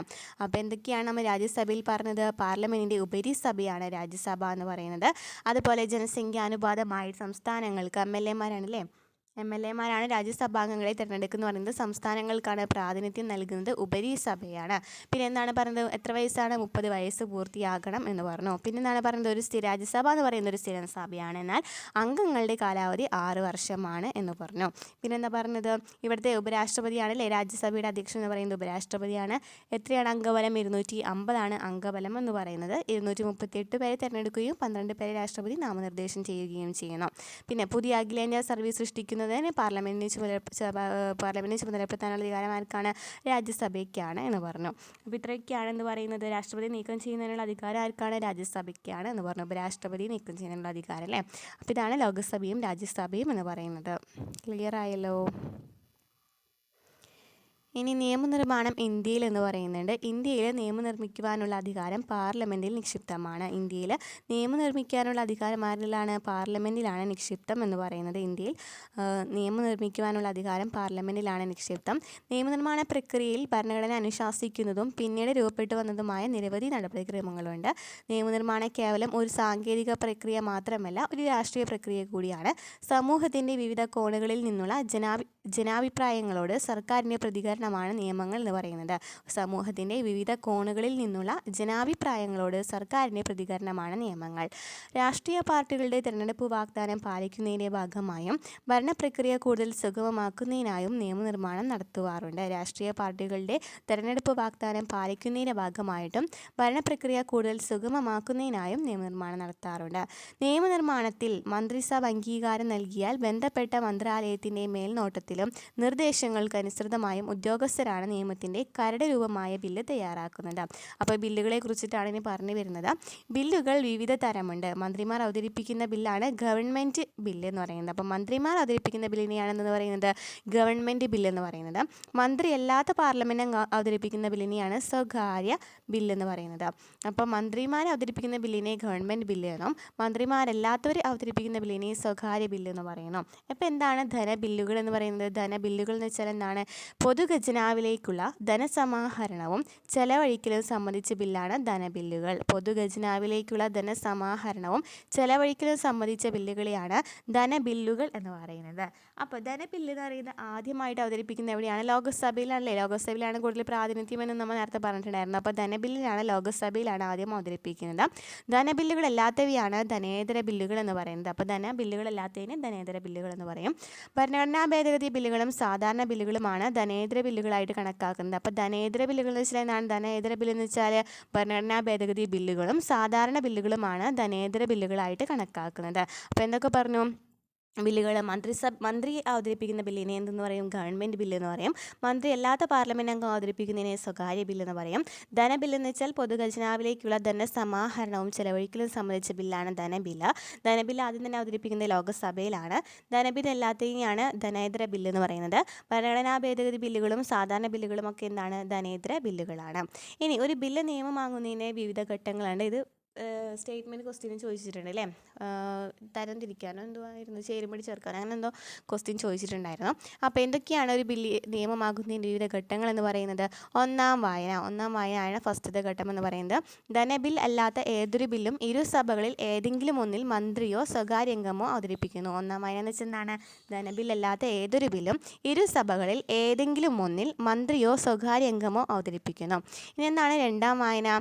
ഈ ഘട്ടത്തിൽ ബില്ല് കമ്മിറ്റിയുടെ പരിഗണനയ്ക്ക് അയക്കുകയോ സഭയിൽ തന്നെ ചർച്ച ചെയ്യുകയോ ചെയ്യുന്നു. അപ്പോൾ ഒന്നാം വായന എന്ന് വെച്ചാൽ എന്താ പറഞ്ഞത്? ധനബില്ലല്ലാത്ത ഏതൊരു ബില്ലും ഇരുസഭകളിൽ ഏതെങ്കിലും ഒന്നിൽ മന്ത്രിയോ സ്വകാര്യ അംഗമോ അവതരിപ്പിക്കുന്നതാണ് ഒന്നാം വായന. രണ്ടാം വായനയിൽ അത് ചർച്ചയ്ക്ക് പോകണം അല്ലേ? ഈ ഘട്ടത്തിൽ ബില്ല് കമ്മിറ്റിയുടെ പരിഗണനയ്ക്ക് അയക്കുകയോ സഭയിൽ തന്നെ ചർച്ച ചെയ്യുകയോ ചെയ്യുന്നു. അത് കാരണം ഈ രണ്ടാം വായനയാണ് എന്ന് പറയുന്നത് കമ്മിറ്റി ഘട്ടം എന്നറിയപ്പെടുന്നത്. മാറ്റങ്ങളോ ഭേദഗതികളോ ഈ ഘട്ടത്തിൽ സ്വീകരിക്കാം. ഇവിടെ എന്തൊക്കെ സംഭവിക്കാം? മാറ്റങ്ങൾ നടക്കാം, ഭേദഗതികൾ നടക്കാം. അപ്പോൾ ചർച്ച ചെയ്യലാണല്ലേ രണ്ടാം വായനയിൽ നടക്കുന്നത്. മൂന്നാം വായന എന്ന് വെച്ചാൽ എന്താണ്? ബില്ല് സഭ അംഗീകരിക്കുകയോ നിരസിക്കുകയോ ചെയ്യുന്നതിനെയാണ് മൂന്നാം വായന എന്ന് പറയുന്നത്. അപ്പോൾ 3 നിയമഘട്ടങ്ങൾ പറഞ്ഞു അല്ലേ? ഒന്നാം വായന എന്ന് വെച്ചാൽ എന്തായിരുന്നു? ധനബില്ലല്ലാത്ത ഏതൊരു ബില്ലും ഇരുസഭകളിൽ ഏതെങ്കിലും ഒന്നിൽ മന്ത്രിയോ സ്വകാര്യ അംഗമോ അവതരിപ്പിക്കുന്നതിനാണ് ഒന്നാം വായന എന്ന് പറയുന്നത്. രണ്ടാം വായനയിലാണ് എന്ത് സംഭവിക്കുന്നത്? കമ്മിറ്റിയുടെ പരിഗണനയ്ക്ക് അയക്കുകയോ അല്ലാതെങ്കിൽ ചർച്ചകൾ നടക്കുകയോ ചെയ്യുന്നു. അവിടെ ഭേദഗതികൾ നടക്കാം, അല്ലെങ്കിൽ എന്ത് ചെയ്യാം? മാറ്റങ്ങളൊക്കെ നടക്കാം അല്ലേ? അതുപോലെ തന്നെ ഇവിടെ എന്താ പറയുന്നത്? കമ്മിറ്റി ഘട്ടം എന്നാണ് രണ്ടാം വായന അറിയപ്പെടുന്നത്. ഇനി മൂന്നാം വായന എന്താ പറയുന്നത്? ബില്ല് സഭ അംഗീകരിക്കുകയോ നിരസിക്കുകയോ ചെയ്യുന്നു. ബില്ല് ആദ്യം അവതരിപ്പിച്ച സഭയിൽ നടപടിക്രമങ്ങൾ പൂർത്തിയായാൽ ഇതേ പ്രക്രിയ രണ്ടാമത്തെ സഭയിലും ആവർത്തിക്കപ്പെടും. അപ്പോൾ അതിന് ലോകസഭയിലാണ് നടക്കുന്നതെങ്കിൽ പിന്നെ ഈ ഒന്നാമനെ രണ്ടാമനെ മൂന്നാമനൊക്കെ എവിടെ നടക്കും? രാജ്യസഭയിൽ നടക്കും. ഇരു സഭകളും അംഗീകരിച്ചാൽ മാത്രമാണ് ബില്ല് രാഷ്ട്രപതിയുടെ അംഗീകാരത്തിനായിട്ട് സമർപ്പിക്കുന്നത്. അപ്പോൾ രാഷ്ട്രപതിയുടെ അംഗീകാരത്തിനായിട്ട് സമർപ്പിക്കുന്നത് 2 ബില്ലുകളും 2 സഭകളും അംഗീകരിക്കണം. രാഷ്ട്രപതിയുടെ അംഗീകാരം ലഭിക്കുന്നതോടുകൂടിയാണ് ബില്ല് നിയമമായിട്ട് മാറുന്നത്. അപ്പോൾ ബില്ലിനെ കുറിച്ച് മനസ്സിലായല്ലോ. ഇനി എന്താണ് ഭരണഘടനാ ഭേദഗതി എന്ന് പറയുന്നത്? ഭരണഘടനാ ഭേദഗതി നമ്മൾ പറഞ്ഞില്ലേ, കഴിഞ്ഞ ചാപ്റ്ററിൽ ചെറിയൊരു ഭാഗം പറഞ്ഞിട്ടുണ്ടായിരുന്നു ഭരണഘടനാ ഭേദഗതി എന്ന്. നമുക്ക് നോക്കാം. ഭരണഘടനയിൽ തിരുത്തലുകളോ ഒഴിവാക്കലുകളോ കൂട്ടിച്ചേർക്കലുകളോ വരുത്തുന്നതിനെയാണ് ഭരണഘടനാ ഭേദഗതി എന്ന് പറയുന്നത്. ഭരണഘടനയിൽ തിരുത്തലുകളോ ഒഴിവാക്കലുകളോ കൂട്ടിച്ചേർക്കലുകളോ നടത്തുന്നതിനെയാണ് ഭരണഘടനാ ഭേദഗതി എന്ന് പറയുന്നത്. സാമൂഹിക രാഷ്ട്രീയ ആവശ്യങ്ങളെ പരിഗണിച്ച് കാലാനുസൃതമായി ഭരണഘടനയിൽ മാറ്റം വരുത്തുവാൻ ഭേദഗതി പ്രക്രിയ സഹായകമാകുന്നു. ഇന്ത്യയിൽ ഭരണഘടനാ ഭേദഗതി ചെയ്യുന്നതിനുള്ള അധികാരം ആർക്കാണ്? പാർലമെൻറ്റിൽ മാത്രമാണ് നിക്ഷിപ്തമായിരിക്കുന്നത്. അപ്പോൾ ഇന്ത്യയിൽ ഭരണഘടനാ ഭേദഗതി ചെയ്യുന്നതിനുള്ള അധികാരം പാർലമെൻറ്റിനാണ്. ഭരണഘടനയുടെ അനുച്ഛേദം 368 പ്രകാരമാണ് പാർലമെൻറ്റിനെ ഭേദഗതിക്കുള്ള അധികാരം ലഭിക്കുന്നത്. അപ്പോൾ ഏത് പ്രകാരം പറഞ്ഞു? 368 ഭരണഘടനയുടെ അനുച്ഛേദം 368 പ്രകാരം മാത്രമാണ് പാർലമെൻറ്റിനെ ഭേദഗതിക്കുള്ള അധികാരം ലഭിക്കുന്നത്. ഭേദഗതി ബില്ലിന് രാഷ്ട്രപതിയുടെ മുൻകൂർ അനുമതി ആവശ്യമില്ല. ഭരണഘടനാ ഭേദഗതി ബില്ല് നിയമമാകണമെങ്കിൽ ഇരുസഭകളുടെയും അംഗീകാരം അനിവാര്യമാണ്. പക്ഷേ രാഷ്ട്രപതിയുടെ അംഗീകാരം ആവശ്യമുണ്ടോ? ഇല്ല. ഇരുസഭകൾക്കുമിടയിൽ ഭരണഘടനാ ഭേദഗതി ബില്ലിന്മേലുള്ള തർക്കങ്ങൾ പരിഹരിക്കാനായി സംയുക്ത സമ്മേളനം പോലുള്ള നടപടിക്രമങ്ങൾ നടപടിക്രമം ഇല്ല. എവിടെ ഒന്നുമില്ല, സംയുക്ത സമ്മേളനം ഒന്നുമില്ല. ഏതെങ്കിലും ഒരു ഭരണഘടനാ ഭേദഗതി നിയമം ഭരണഘടനയുടെ വാക്കുകൾക്കോ അർത്ഥത്തിനോ വിരുദ്ധമാണെന്ന് കണ്ടാൽ ആ നിയമത്തെ അസാധുവാക്കാൻ ആർക്ക് അധികാരമുണ്ട്? ജുഡീഷ്യറിക്ക് അധികാരമുണ്ട്. അപ്പോൾ എന്താണ് ഇവിടെ പറഞ്ഞത്? ഭരണഘടനാ ഭേദഗതി എന്ന് വെച്ചാൽ ഭരണഘടനയിൽ തിരുത്തലുകൾ ഉണ്ടാക്കുന്നതോ ഒഴിവാക്കലുകൾ നടത്തുന്നതിനെയാണ് ഭരണഘടനാ ഭേദഗതി എന്ന് പറയുന്നത്. പാർലമെൻറ്റിൽ മാത്രമാണ് ഇതിന് കൂടുതൽ അധികാരം എന്ന് പറയുന്നത്. ഏത് വകുപ്പ് പ്രകാരം? 368 പ്രകാരം. അതുപോലെ തന്നെ ലോകസഭയിലെ ഏതെങ്കിലും രണ്ട് സഭകളുടെയും അംഗീകാരം അനിവാര്യമാണ്. നമുക്ക് രാഷ്ട്രപതിയുടെ മുൻകൂർ അനുമതിയൊന്നും അതിൻ്റെ ആവശ്യമില്ല. സംയുക്ത സമ്മേളനം അങ്ങനത്തെ സമ്മേളനമൊന്നും നടക്കുന്നില്ല അവിടെ. അത് അസാധുവാക്കാനുള്ള അംഗീകാരക്കാണ് ജുഡീഷ്യറിക്കുണ്ട്. അപ്പോൾ ഏതൊക്കെയാണ് ഭേദഗതി രീതികളെന്ന് പറയുന്നത്? അയവുള്ള ഭേദഗതിയിലെ ഇന്ത്യൻ ഭരണഘടനയിൽ ചില വകുപ്പിന് പാർലമെൻറ്റിനെ കേവല ഭൂരിപക്ഷത്തിലൂടെ സാധാരണ നിയമനിർമ്മാണത്തിന് സമാനമായ എന്തുണ്ടായിരിക്കും നടപടിക്രമങ്ങൾ വഴി ഭേദഗതി ചെയ്യാവുന്നതാണ് അയവുള്ള ഭേദഗതി എന്ന് പറയുന്നത്. സാധാരണ നിയമനിർമ്മാണത്തിന് സമാനമായ നടപടിക്രമങ്ങൾ വഴി ഭേദഗതി ചെയ്യാവുന്നതാണ് അയവുള്ള ഭേദഗതി എന്ന് പറയുന്നത്. ഫോർ എക്സാമ്പിളാണ് സംസ്ഥാനങ്ങളുടെ പേര്, അതിരുകൾ, പൗരത്വം തുടങ്ങിയൊക്കെ അയവുള്ള ഭേദഗതിയിൽ വരുന്നതാണ്. അപ്പോൾ ഇന്ത്യയിൽ ഭരണഘടനയിലെ ചില വകുപ്പുകൾ പാർലമെൻറ്റിനെ കേവല ഭൂരിപക്ഷത്തിലൂടെ സാധാരണ നിയമനിർമ്മാണത്തിന് സമാനമായിട്ടില്ലേ, കേവല ഭൂരിപക്ഷത്തിലൂടെ സാധാരണ നിയമനിർമ്മാണത്തിലൂടെ ഭേദഗതി ചെയ്യാവുന്നതാണ് അയവുള്ള ഭേദഗതി എന്ന് പറയുന്നത്. എക്സാമ്പിളാണ് സംസ്ഥാനങ്ങളുടെ പേര്, അതിരുകൾ, പൗരത്വം തുടങ്ങിയവ. എന്താണ് ദൃഢമായ ഭേദഗതി എന്ന് പറയുന്നത്? ചില പ്രധാനപ്പെട്ട വകുപ്പുകളിൽ ഭേദഗതി വരുത്തുവാൻ പാർലമെൻറ്റിൻ്റെ ഇരുസഭകളുടെയും പ്രത്യേക ഭൂരിപക്ഷം ആവശ്യമാണ്. ഇതിനെയാണ് എന്ന് പറയുന്നത് ദൃഢമായ ഭേദഗതി എന്ന് പറയുന്നത്. എക്സാമ്പിളാണ് മൗലിക അവകാശങ്ങൾ, മാർഗനിർദ്ദേശക തത്വങ്ങൾ തുടങ്ങിയവ. അപ്പോൾ എന്താണ് ദൃഢമായ ഭേദഗതി എന്ന് പറയുന്നത്? ദൃഢമാണ്, അതായത് രണ്ട് സഭകളുടെയും ഭൂരിപക്ഷം വേണം. എക്സാമ്പിളാണ് മൗലിക അവകാശങ്ങളും മാർഗനിർദ്ദേശക തത്വങ്ങളും. ഇനി എന്താണ് അതിദൃഢമായ ഭേദഗതി എന്ന് വെച്ചാൽ ചില അതിപ്രധാനമായ വകുപ്പുകൾ പാർലമെൻറ്റ് ഇരുസഭകളുടെ പ്രത്യേക ഭൂരിപക്ഷത്തോടൊപ്പം പകുതിയിൽ കുറയാത്ത സംസ്ഥാനങ്ങളുടെ അംഗീകാരത്തോടു കൂടി മാത്രമേ ഭേദഗതി ചെയ്യുവാൻ കഴിയുകയുള്ളൂ. അതിന് എക്സാമ്പിളാണ് കേന്ദ്ര സംസ്ഥാന അധികാര വിഭജനം, ജനപ്രാതിനിധ്യ നിയമം എന്നിവയൊക്കെ. അതിദൃഢമായ ഭേദഗതി എന്ന് വെച്ചാൽ രണ്ട് സഭകളുടെ ഭൂരിപക്ഷം വേണം, എന്നാൽ സംസ്ഥാനങ്ങളുടെ പകുതിയിൽ കുറയാതെ സംസ്ഥാനങ്ങളുടെ അംഗീകാരം കൂടി വേണം. അതിനെയാണ് അതിദൃഢമായ ഭേദഗതി എന്ന് പറയുന്നത്. അപ്പോൾ അയവുള്ള ഭേദഗതി എന്ന് വെച്ചാൽ എന്താണ്? സാധാരണ നിയമനിർമ്മാണം വഴി കേവല ഭൂരിപക്ഷം വഴി സാധാരണ നിയമനിർമ്മാണം വഴി നമുക്ക് എന്ത് ചെയ്യാം? ഭേദഗതി ചെയ്യാം. എക്സാമ്പിളാണ് സംസ്ഥാനങ്ങളുടെ പേര്, അതിരുകൾ, പൗരത്വം തുടങ്ങിയവ. ദൃഢമായ ഭേദഗതി എന്ന് വെച്ചാൽ എന്താണ്? ഇരു സഭകളുടെയും ഭൂരിപക്ഷം വേണം. അതിന് എക്സാമ്പിളാണ് മൗലിക അവകാശങ്ങൾ, മാർഗനിർദ്ദേശക തത്വങ്ങൾ. അതുപോലെ തന്നെ അതിദൃഢമായ ഭേദഗതി എന്ന് വെച്ചാൽ എന്താണ്? രണ്ട് സഭകളുടെ ഭൂരിപക്ഷം പോരാണ്ട് തന്നെ സംസ്ഥാനങ്ങളുടെ പകുതിയിൽ കുറയാത്ത സംസ്ഥാനങ്ങളുടെ അംഗീകാരം കൂടി വേണം. അതിനെയാണ് എന്തെന്ന് പറയുന്നത്? അതിദൃഢമായ ഭേദഗതി എന്ന് പറയുന്നത്. മനസ്സിലായല്ലോ? ഇനി എന്താണ്? അപ്പോൾ നമ്മൾ നിയമനിർമ്മാണ വിഭാഗം പഠിച്ചു കഴിഞ്ഞു. ഇനി കാര്യനിർവഹണ വിഭാഗം, എക്സിക്യൂട്ടീവ് എന്ന് വെച്ചാൽ എന്താണ്? നിയമങ്ങളുടെയും നയങ്ങളുടെയും നടപ്പിലാക്കൽ. എന്താണ് എക്സിക്യൂട്ടീവ് ചെയ്യുന്നത്? നിയമങ്ങളുടെയും നയങ്ങളുടെയും നടപ്പിലാക്കൽ, ഭരണനിർവഹണം എന്നീ ചുമതലകൾ നിർവഹിക്കുന്ന ഗവൺമെൻറ് വിഭാഗമാണ് കാര്യനിർവഹണ വിഭാഗം എന്ന് പറയുന്നത്. നിയമങ്ങളുടെയും നയങ്ങളുടെയും നടപ്പിലാക്കൽ, ഭരണനിർവഹണം എന്നീ ചുമതലകൾ നിർവഹിക്കുന്ന ഗവൺമെൻറ് വിഭാഗമാണ് കാര്യനിർവഹണ വിഭാഗം. ഇതിലേതൊക്കെയാണ് വരുന്നത്? രാഷ്ട്രപതി, ഉപരാഷ്ട്രപതി, പ്രധാനമന്ത്രി തലവനായ മന്ത്രിസഭ എന്നിവ ഉൾപ്പെടുന്നതാണ് കാര്യനിർവഹണ വിഭാഗം എന്ന് പറയുന്നത്. രാഷ്ട്രപതി, ഉപരാഷ്ട്രപതി, പ്രധാനമന്ത്രി തലവനായ മന്ത്രിസഭ എന്നിവ ഉൾപ്പെടുന്നതാണ് കാര്യനിർവഹണ വിഭാഗം. ഇന്ത്യൻ ഭരണഘടന പ്രകാരം കാര്യനിർവഹണ വിഭാഗത്തിൻ്റെ അധികാരങ്ങൾ രാഷ്ട്രപതിയിലാണ് നിക്ഷിപ്തമായിരിക്കുന്നതെങ്കിലും അത് നിർവഹിക്കപ്പെടുന്നത് പ്രധാനമന്ത്രിയുടെ നേതൃത്വത്തിലുള്ള മന്ത്രിസഭയിലൂടെയാണ്. അപ്പോൾ രാഷ്ട്രപതിയിലാണ് ശരിക്കും പറഞ്ഞാൽ എന്തുള്ളത്? എല്ലാ അധികാരങ്ങളും ഉള്ളത്. പക്ഷെ നിർവഹിക്കുന്നത് ആരാണ്? മെയിനായിട്ട് പ്രധാനമന്ത്രിയാണ് അല്ലേ? മന്ത്രിസഭയിലുള്ള പ്രധാനമന്ത്രിയാണ് ശരിക്കും പറഞ്ഞാൽ എല്ലാ കാര്യങ്ങളും ചുമതല എന്ന് പറയുന്നത്. പക്ഷേ ഭരണഘടന പ്രകാരം നോക്കുകയാണെങ്കിൽ രാഷ്ട്രപതിക്കാണ് ഈ അധികാരങ്ങളൊക്കെ നിക്ഷിപ്തമായിരിക്കുന്നത്. അപ്പോൾ കാര്യനിർവഹണ വിഭാഗത്തിൽ ആരൊക്കെയുണ്ട്? കാര്യങ്ങൾ നടപ്പിലാക്കുക, നയങ്ങളൊക്കെ നടപ്പിലാക്കുക, ഭരണനിർവഹണം എന്നിവയൊക്കെയാണ് ഇതിൽ വരുന്നത്, കാര്യനിർവഹണ വിഭാഗത്തിൽ വരുന്നത്. ഇനി കാര്യനിർവഹണ വിഭാഗത്തിൽ ആരൊക്കെയുണ്ട് നമുക്ക് നോക്കാം. ആരൊക്കെയാണുള്ളത് നമുക്ക് നോക്കാം. രാഷ്ട്രീയ എക്സിക്യൂട്ടീവ് എന്ന് വെച്ചാൽ ആരാണ്? രാഷ്ട്രപതി, പ്രധാനമന്ത്രി, മന്ത്രിമാരൊക്കെയാണ് രാഷ്ട്രീയ എക്സിക്യൂട്ടീവ് എന്ന് പറയുന്നത്. ഇനി സ്ഥിരം എക്സിക്യൂട്ടീവ് എന്ന് വെച്ചാൽ എന്താണ്? ഉദ്യോഗസ്ഥ വൃന്ദങ്ങളാണ് അല്ലേ? അഖിലേന്ത്യാ സർവീസ്, കേന്ദ്ര സർവീസ്, സംസ്ഥാന സർവീസ് എന്നിവയൊക്കെയാണ് സ്ഥിരം എക്സിക്യൂട്ടീവിൽ വരുന്നത്. ഇനി നാമമാത്ര എക്സിക്യൂട്ടീവ് ആരാണ്? രാഷ്ട്രപതിയാണ് അല്ലേ? നാമമാത്ര എക്സിക്യൂട്ടീവ് രാഷ്ട്രപതിയാണ്. യഥാർത്ഥ എക്സിക്യൂട്ടീവ് ആരാണ്? പ്രധാനമന്ത്രിയും മന്ത്രിസഭയുമാണ് യഥാർത്ഥ എക്സിക്യൂട്ടീവ് എന്ന് പറയുന്നത്. പ്രധാനമന്ത്രിയും മന്ത്രിസഭയുമാണ്. അപ്പോൾ കാര്യനിർവഹണ വിഭാഗത്തിൽ രാഷ്ട്രീയ എക്സിക്യൂട്ടീവ്, സ്ഥിര എക്സിക്യൂട്ടീവ്, നാമമാത്ര എക്സിക്യൂട്ടീവ്, യഥാർത്ഥ എക്സിക്യൂട്ടീവ്. രാഷ്ട്രീയ എക്സിക്യൂട്ടീവിൽ ആരൊക്കെ വന്നു? രാഷ്ട്രപതിയും പ്രധാനമന്ത്രിയും മന്ത്രിമാരും വന്നു. സ്ഥിര എക്സിക്യൂട്ടീവിൽ ആരൊക്കെ വന്നു? ഉദ്യോഗസ്ഥർ, കേന്ദ്ര സർവീസ്, സംസ്ഥാന സർവീസ് വന്നു. നാമമാത്ര എക്സിക്യൂട്ടീവ് എന്ന് വെച്ചാൽ എന്താണ്? രാഷ്ട്രപതിക്ക് നാമമാത്രമായിട്ടുള്ള അധികാരമാണുള്ളത്. കാരണം നാമമാത്ര എക്സിക്യൂട്ടീവ് രാഷ്ട്രപതി. യഥാർത്ഥ എക്സിക്യൂട്ടീവ് ആരാണ്? ശരിക്കും പറഞ്ഞാൽ പ്രധാനമന്ത്രിയും മന്ത്രിസഭയുമാണ്. മനസ്സിലായല്ലോ. ഇനി രാഷ്ട്രീയ കാര്യനിർവഹണ വിഭാഗത്തിൽ വരുന്നത് എന്താണെന്ന് നോക്കാം. രാഷ്ട്രീയ കാര്യനിർവഹണ വിഭാഗത്തിൽ രാഷ്ട്രപതി, ഉപരാഷ്ട്രപതി, സർക്കാരിന് നേതൃത്വം നൽകുന്ന പ്രധാനമന്ത്രി, മന്ത്രിമാർ എന്നിവരാണ് കാര്യനിർവഹണ വിഭാഗത്തിൽ വരുന്നത്. അപ്പോൾ രാഷ്ട്രീയ കാര്യനിർവഹണ വിഭാഗത്തിൽ ആരാണ് വരുന്നത്? രാഷ്ട്രപതി, ഉപരാഷ്ട്രപതി, സർക്കാരിന് നേതൃത്വം നൽകുന്ന പ്രധാനമന്ത്രി, മന്ത്രിമാർ എന്നിവരടങ്ങുന്നതാണ് രാഷ്ട്രീയ കാര്യനിർവഹണ വിഭാഗം. ഭരണഘടനാപരമായി രാഷ്ട്രപതിയാണ് കാര്യനിർവഹണ വിഭാഗത്തിന് തലവൻ. അപ്പോൾ ആരാണ്? ഭരണഘടനാപരമായിട്ട് ചോദിക്കുകയാണെന്നുണ്ടെങ്കിൽ കാര്യനിർവഹണ വിഭാഗത്തിന് തലവൻ എന്ന് പറയുന്നത് രാഷ്ട്രപതിയാണ്. എന്നാൽ പ്രധാനമന്ത്രിയും അദ്ദേഹത്തിൻ്റെ നേതൃത്വത്തിലുള്ള മന്ത്രിസഭയും നൽകുന്ന ഉപദേശങ്ങൾ അനുസരിച്ചാണ് രാഷ്ട്രപതി പ്രവർത്തിക്കേണ്ടത്.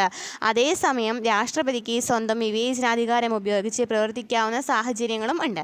അപ്പോൾ ശരിക്കും പറഞ്ഞാൽ കൂടുതൽ അധികാരം എന്ന് പറയുന്നത് ശരിക്കും പറഞ്ഞാൽ ആർക്കാണ്? പ്രധാനമന്ത്രിക്കാണല്ലേ കൂടുതൽ അധികാരങ്ങളുള്ളത്. പക്ഷേ ഭരണഘടനാ പ്രകാരം പറയുകയാണെന്നുണ്ടെങ്കിൽ രാഷ്ട്രപതിക്കാണ് ഉള്ളത്. ഇനി രാഷ്ട്രപതി, അപ്പോൾ ഈ മന്ത്രിസഭ നൽകുന്ന ഉപദേശങ്ങൾ അനുസരിച്ച് മാത്രമാണ് രാഷ്ട്രപതിക്ക് പ്രവർത്തിക്കാനായിട്ട് പറ്റുള്ളൂ. ഇനി രാഷ്ട്രപതി, പ്രസിഡന്റിനെ കുറിച്ച് പറയാം. ഇന്ത്യയിലെ കാര്യനിർവഹണ വിഭാഗത്തിൻ്റെ തലവൻ എന്ന് പറയുന്നത് രാഷ്ട്രപതിയാണ്. 35 വയസ്സാണ് അല്ലേ? 35 വയസ്സ് പൂർത്തിയായ ഇന്ത്യൻ പൗരർക്ക് രാഷ്ട്രപതി സ്ഥാനത്തേക്ക് മത്സരിക്കാൻ യോഗ്യതയുണ്ട്. പാർലമെൻറ്റിൻ്റെ ഇരുസഭകളിലെയും സംസ്ഥാന നിയമനിർമ്മാണ സഭകളിലെയും തിരഞ്ഞെടുക്കപ്പെട്ട അംഗങ്ങൾ ഉൾക്കൊള്ളുന്ന ഇലക്ട്രൽ കോളേജാണ് രാഷ്ട്രപതിയെ തിരഞ്ഞെടുക്കുന്നത്. അപ്പോൾ രാഷ്ട്രപതി തിരഞ്ഞെടുക്കുന്ന ആരാണ്? ഇലക്ട്രൽ കോളേജാണ്. ഇലക്ട്രൽ കോളേജിൽ ആരൊക്കെയുണ്ട്? പാർലമെൻറ്റിൻ്റെ ഇരുസഭകളിലെയും സംസ്ഥാന നിയമനിർമ്മാണ സഭകളിലെയും തിരഞ്ഞെടുക്കപ്പെട്ട അംഗങ്ങൾ ഉൾക്കൊള്ളുന്നു. 5 വർഷമാണ് കാലാവധി. 5 വർഷമാണ് രാഷ്ട്രപതിയുടെ ഔദ്യോഗിക കാലാവധി. എന്തൊക്കെയാണ് അവരുടെ അധികാരങ്ങൾ എന്ന് പറയുന്നത്? പാർലമെൻറ്റ് വിളിച്ചു ചേർക്കുക, ലോകസഭ പിരിച്ചുവിടുക, പ്രധാനമന്ത്രിയെയും മന്ത്രിസഭയെയും നിയമിക്കുക, സുപ്രീം കോടതിയിലെയും ഹൈക്കോടതിയിലെയും ജഡ്ജിമാരെ നിയമിക്കുക, സംസ്ഥാന ഗവർണർമാരെ നിയമിക്കുക, അടിയന്തരാവസ്ഥ പ്രഖ്യാപിക്കുക, പ്രതിരോധ സേനകളുടെ സർവ്വസൈന്യാധിപനായിട്ട് പ്രവർത്തിക്കുക തുടങ്ങിയവയാണ് രാഷ്ട്രപതിയുടെ ചുമതലകൾ. ഏതൊക്കെയാണ് ചുമതലകൾ എന്ന് പറഞ്ഞത്? എന്തൊക്കെയാണ്? പ്രധാനമന്ത്രി, മന്ത്രിസഭയെ നിയമിക്കുക, ജഡ്ജിമാരെ നിയമിക്കുക, സുപ്രീം കോടതി ഹൈക്കോടതി ജഡ്ജിമാരെ നിയമിക്കുക, ഗവർണർമാരെ നിയമിക്കുക. പിന്നെ എന്താണ് പറഞ്ഞത്? ലോകസഭ പിരിച്ചുവിടുക, അടിയന്തരാവസ്ഥ പ്രഖ്യാപിക്കുക, സർവ്വസൈന്യാധിപനായിട്ട് പ്രവർത്തിക്കുക. രാഷ്ട്രപതി രാജി സമർപ്പിക്കുന്ന ആർക്കാണ്? ഉപരാഷ്ട്രപതിക്കാണ് രാഷ്ട്രപതി രാജി സമർപ്പിക്കുന്നത്. രാഷ്ട്രപതിയുടെ അഭാവത്തിൽ ഉപരാഷ്ട്രപതിയായിരിക്കും ഈ ചുമതലകൾ നിർവഹിക്കുന്നത്. അപ്പോൾ രാഷ്ട്രപതിയെ കുറിച്ച് പറഞ്ഞില്ലേ? രാഷ്ട്രപതി എന്ന് പറയുന്നത് കാര്യനിർവഹണ വിഭാഗത്തിൻ്റെ തലവനാണ്. 35 വയസ്സ് പൂർത്തിയാകണം മത്സരിക്കണം എന്നുണ്ടെന്നുണ്ടെങ്കിൽ. അതുപോലെ തന്നെ ഇലക്ട്രൽ കോളേജാണ് രാഷ്ട്രപതിയെ തിരഞ്ഞെടുക്കുന്നത്. ആരൊക്കെ ഉണ്ടായിരിക്കും? പാർലമെൻറ്റിൻ്റെ ഇരുസഭകളിലെയും സംസ്ഥാന നിയമനിർമ്മാണ സഭകളിലെയും തിരഞ്ഞെടുക്കപ്പെട്ട അംഗങ്ങളുണ്ടായിരിക്കും. ഇനി എന്താണ് പറഞ്ഞത്? അദ്ദേഹത്തിൻ്റെ കുറച്ച് അധികാരങ്ങൾ പറഞ്ഞു. അതുപോലെ തന്നെ ഉപരാഷ്ട്രപതിക്കാണ് രാജി സമർപ്പിക്കുക. രാഷ്ട്രപതി ഇല്ലാന്നുണ്ടെങ്കിൽ ഉപരാഷ്ട്രപതിയാണ് ഈ കാര്യങ്ങളൊക്കെ കൈകാര്യം ചെയ്യുന്നത്. ഇനി എന്താണ് പ്രധാനമന്ത്രി, പ്രൈം മിനിസ്റ്റർ എന്ന് പറയുന്നത്? ഇപ്പോഴത്തെ പ്രധാനമന്ത്രി ആരാണ്? രാജ്യത്തെ ഭരണത്തലവനായ പ്രധാനമന്ത്രി ലോകസഭയിൽ ഭൂരിപക്ഷമുള്ള പാർട്ടിയുടെയും മുന്നണിയുടെയും രാജ്യത്തിൻ്റെയും നേതാവാണ്. മന്ത്രിസഭ രൂപീകരിക്കുന്നതും മന്ത്രിസഭയിലെയും ക്യാബിനറ്റിലെയും അംഗങ്ങളെ നിശ്ചയിക്കുന്നതും ആരാണ്? പ്രധാനമന്ത്രിയാണ്. മന്ത്രിമാരുടെ വകുപ്പുകളിൽ മാറ്റം വരുത്തുവാനും ക്യാബിനറ്റിലേക്കും മന്ത്രിസഭയിലേക്കും അംഗങ്ങളെ ഉൾപ്പെടുത്തുവാനും ഒഴിവാക്കുവാനുമുള്ള അധികാരം പ്രധാനമന്ത്രിക്കുണ്ട്. അപ്പോൾ എന്താണ് പറഞ്ഞത്? രാജ്യത്തിൻ്റെ ഭരണത്തലവൻ എന്ന് പറയുന്നത് പ്രധാനമന്ത്രിയാണ്. ലോകസഭയിൽ ഭൂരിപക്ഷമുള്ള പാർട്ടിയുടെയും മുന്നണിയുടെയും രാജ്യത്തിൻ്റെയും നേതാവാണ്. മന്ത്രിസഭ രൂപീകരിക്കുന്നതും മന്ത്രിസഭയിലെയും ക്യാബിനറ്റിലെയും അംഗങ്ങളെ നിശ്ചയിക്കുന്ന ആരാണ്? പ്രധാനമന്ത്രിയാണ്. മന്ത്രിസഭ രൂപീകരിക്കുന്നതും മന്ത്രിസഭയിലെയും ക്യാബിനറ്റിലെയും അംഗങ്ങളെ നിയമിക്കുന്നതും പ്രധാനമന്ത്രിയാണ്. മന്ത്രിമാരുടെ വകുപ്പുകളിൽ മാറ്റം വരുത്തുവാനും ക്യാബിനറ്റിലേക്കും മന്ത്രിസഭയിലേക്കും അംഗങ്ങളെ ഉൾപ്പെടുത്തുവാനും ഒഴിവാക്കുവാനുമുള്ള അധികാരം പ്രധാനമന്ത്രിക്കുണ്ട്. അപ്പം മന്ത്രിമാരെ നിയമിക്കുന്നതിനും ഒഴിവാക്കുന്നതിനുള്ള അധികാരം ആർക്കുണ്ട്? പ്രധാനമന്ത്രിക്കുണ്ട്. മന്ത്രിയുടെ വകുപ്പുകളിൽ മാറ്റം വരുത്തുവാനും ക്യാബിനറ്റിലേക്കും മന്ത്രിസഭയിലേക്കും അംഗങ്ങളെ ഉൾപ്പെടുത്തുവാനും ഒഴിവാക്കുവാനുമുള്ള അധികാരം ആർക്കുണ്ട്? പ്രധാനമന്ത്രിക്കുണ്ട്. രാഷ്ട്രപതിയെയും മന്ത്രിസഭയെയും പാർലമെന്റിനെയും പരസ്പരം ബന്ധിപ്പിക്കുന്ന കണ്ണിയായിട്ട് ആരാണ് വർത്തിക്കുന്നത്? പ്രധാനമന്ത്രിയാണല്ലേ. പ്രധാനമന്ത്രിയാണ് പ്രവർത്തിക്കുന്നത്. രാഷ്ട്രപതിയെയും മന്ത്രിസഭയെയും പാർലമെന്റിനെയും പരസ്പരം ബന്ധിപ്പിക്കുന്ന കണ്ണിയാണ് പ്രധാനമന്ത്രി എന്ന് പറയുന്നത്. 5 വർഷത്തെ കാലാവധിക്ക് മുമ്പായി ലോകസഭയിലെ ഭൂരിപക്ഷം നഷ്ടമായാൽ പ്രധാനമന്ത്രി രാഷ്ട്രപതിക്ക് രാജി സമർപ്പിച്ച് പദവി ഒഴിയേണ്ടതാണ്. അപ്പോൾ പ്രധാനമന്ത്രിയെ നിയമിക്കുന്നത് രാഷ്ട്രപതിയാണ്. പ്രധാനമന്ത്രി രാജിക്കത്ത് നൽകേണ്ട ആർക്കാണ്? രാഷ്ട്രപതിക്കാണ് എന്ന് പറഞ്ഞു അല്ലേ. അപ്പോൾ പ്രധാനമന്ത്രിയെ കുറിച്ച് പറഞ്ഞപ്പോൾ എന്തൊക്കെയാണ് പറഞ്ഞത്? രാജ്യത്തെ ഭരണത്തലവനായ പ്രധാനമന്ത്രി ലോകസഭയിൽ ഭൂരിപക്ഷമുള്ള പാർട്ടിയുടെയും മുന്നണിയുടെയും നേതാവാണ് എന്ന് പറഞ്ഞു. അതുപോലെ തന്നെ മന്ത്രിസഭയിലെയും ക്യാബിനറ്റിലെ അംഗങ്ങളെയൊക്കെ നിശ്ചയിക്കുന്ന പ്രധാനമന്ത്രിയാണ്. അവർ ഒഴിവാക്കുന്നതും അതുപോലെ തന്നെ അവരുടെ ഓരോരുത്തർക്കും ഏൽപ്പിച്ചിട്ടുള്ള കുറച്ച് കാര്യങ്ങളുണ്ടായിരിക്കില്ലേ, അതൊക്കെ ഒഴിവാക്കുന്നതൊക്കെ ആരാണ്? പ്രധാനമന്ത്രിയാണ്. തീരുമാനിക്കുന്നതും പ്രധാനമന്ത്രിയാണ്. ഇനി അതുപോലെ തന്നെ പ്രധാനമന്ത്രിയാണ് ഇവർ തമ്മിലെല്ലാം എല്ലാവരെയും കണക്ട് ചെയ്യുന്ന ഒരു കണ്ണി എന്ന് പറയുന്നത്. രാഷ്ട്രപതിയെയും അതുപോലെ തന്നെ പാർലമെൻറ്റിനെയും മന്ത്രിസഭയൊക്കെ കണക്ട് ചെയ്യുന്നത്. അതുപോലെ തന്നെ 5 വർഷ കാലാവധിയാണ് ഇവർക്കുള്ളത്. 5 വർഷ കാലാവധിക്ക് മുമ്പായിട്ട് ലോകസഭയിലെ ഭൂരിപക്ഷം നഷ്ടമാവാണെന്നുണ്ടെങ്കിൽ രാജിക്കത്ത് നൽകേണ്ടത് ആർക്കാണ്? പ്രസിഡന്റിനാണ് എന്ന് പറഞ്ഞു. ഇനി എന്തൊക്കെയാണ് മന്ത്രിസഭയുടെ ചുമതലകൾ എന്ന് പറയുന്നത്? മന്ത്രിസഭയുടെ ചുമതലകൾ എന്ന് പറയുന്നത് എന്തൊക്കെയാണ്? രാജ്യഭരണം നിർവഹിക്കുക, ദേശീയ നയവും വിദേശ നയവും രൂപീകരിക്കുക, വിവിധ ഡിപ്പാർട്ട്മെൻറ്റുകളുടെ പ്രവർത്തനത്തെ ഏകോപിപ്പിക്കുക, ബില്ലുകളും ഓർഡിനൻസുകളും ഡ്രാഫ്റ്റ് ചെയ്യുക, നിയമനിർമ്മാണത്തിന് ചുക്കാൻ പിടിക്കുക, ഭരണപരവും ക്ഷേമപരവുമായ മറ്റു നടപടികളും വിദേശ ബന്ധങ്ങളും നിർവഹിക്കുക. അപ്പോൾ എന്തൊക്കെയാണ് ചുമതലകൾ? രാജ്യഭരണം നിർവഹിക്കുക, ദേശീയ നയവും വിദേശ നയവും രൂപീകരിക്കുക, വിവിധ ഡിപ്പാർട്ട്മെൻറ്റുകളുടെ പ്രവർത്തനത്തെ ഏകോപിപ്പിക്കുക, ബില്ലുകളും ഓർഡിനൻസുകളും ഡ്രാഫ്റ്റ് ചെയ്യുക, നിയമനിർമ്മാണത്തിന് ചുക്കാൻ പിടിക്കുക, ഭരണപരവും ക്ഷേമപരവുമായ മറ്റു നടപടികളും വിദേശ ബന്ധങ്ങളും നിർവഹിക്കുക എന്നിവയൊക്കെയാണ് എന്തിൻ്റെ ചുമതലകൾ എന്ന് പറയുന്നത്? മന്ത്രിസഭയുടെ ചുമതലകൾ എന്ന് പറയുന്നത്. ഇനി നമുക്ക് സ്ഥിരകാര്യ നിർവഹണ വിഭാഗം ഉണ്ടല്ലേ. ആരെയാണ് സ്ഥിരകാര്യ നിർവഹണ വിഭാഗം എന്ന് പറയുന്നത്? ഗവൺമെൻറ്റിൻ്റെ ദൈനംദിന പ്രവർത്തനങ്ങൾ നിറവേറ്റുന്നതും ബജറ്റ് ഉൾപ്പെടെയുള്ള ബില്ലുകൾ രൂപീകരിക്കുന്നതിൽ രാഷ്ട്രീയ കാര്യനിർവഹണ വിഭാഗത്തെ സഹായിക്കുന്നതും ബ്യൂറോക്രസി എന്നറിയപ്പെടുന്ന ഉദ്യോഗസ്ഥ വൃന്ദമാണ്.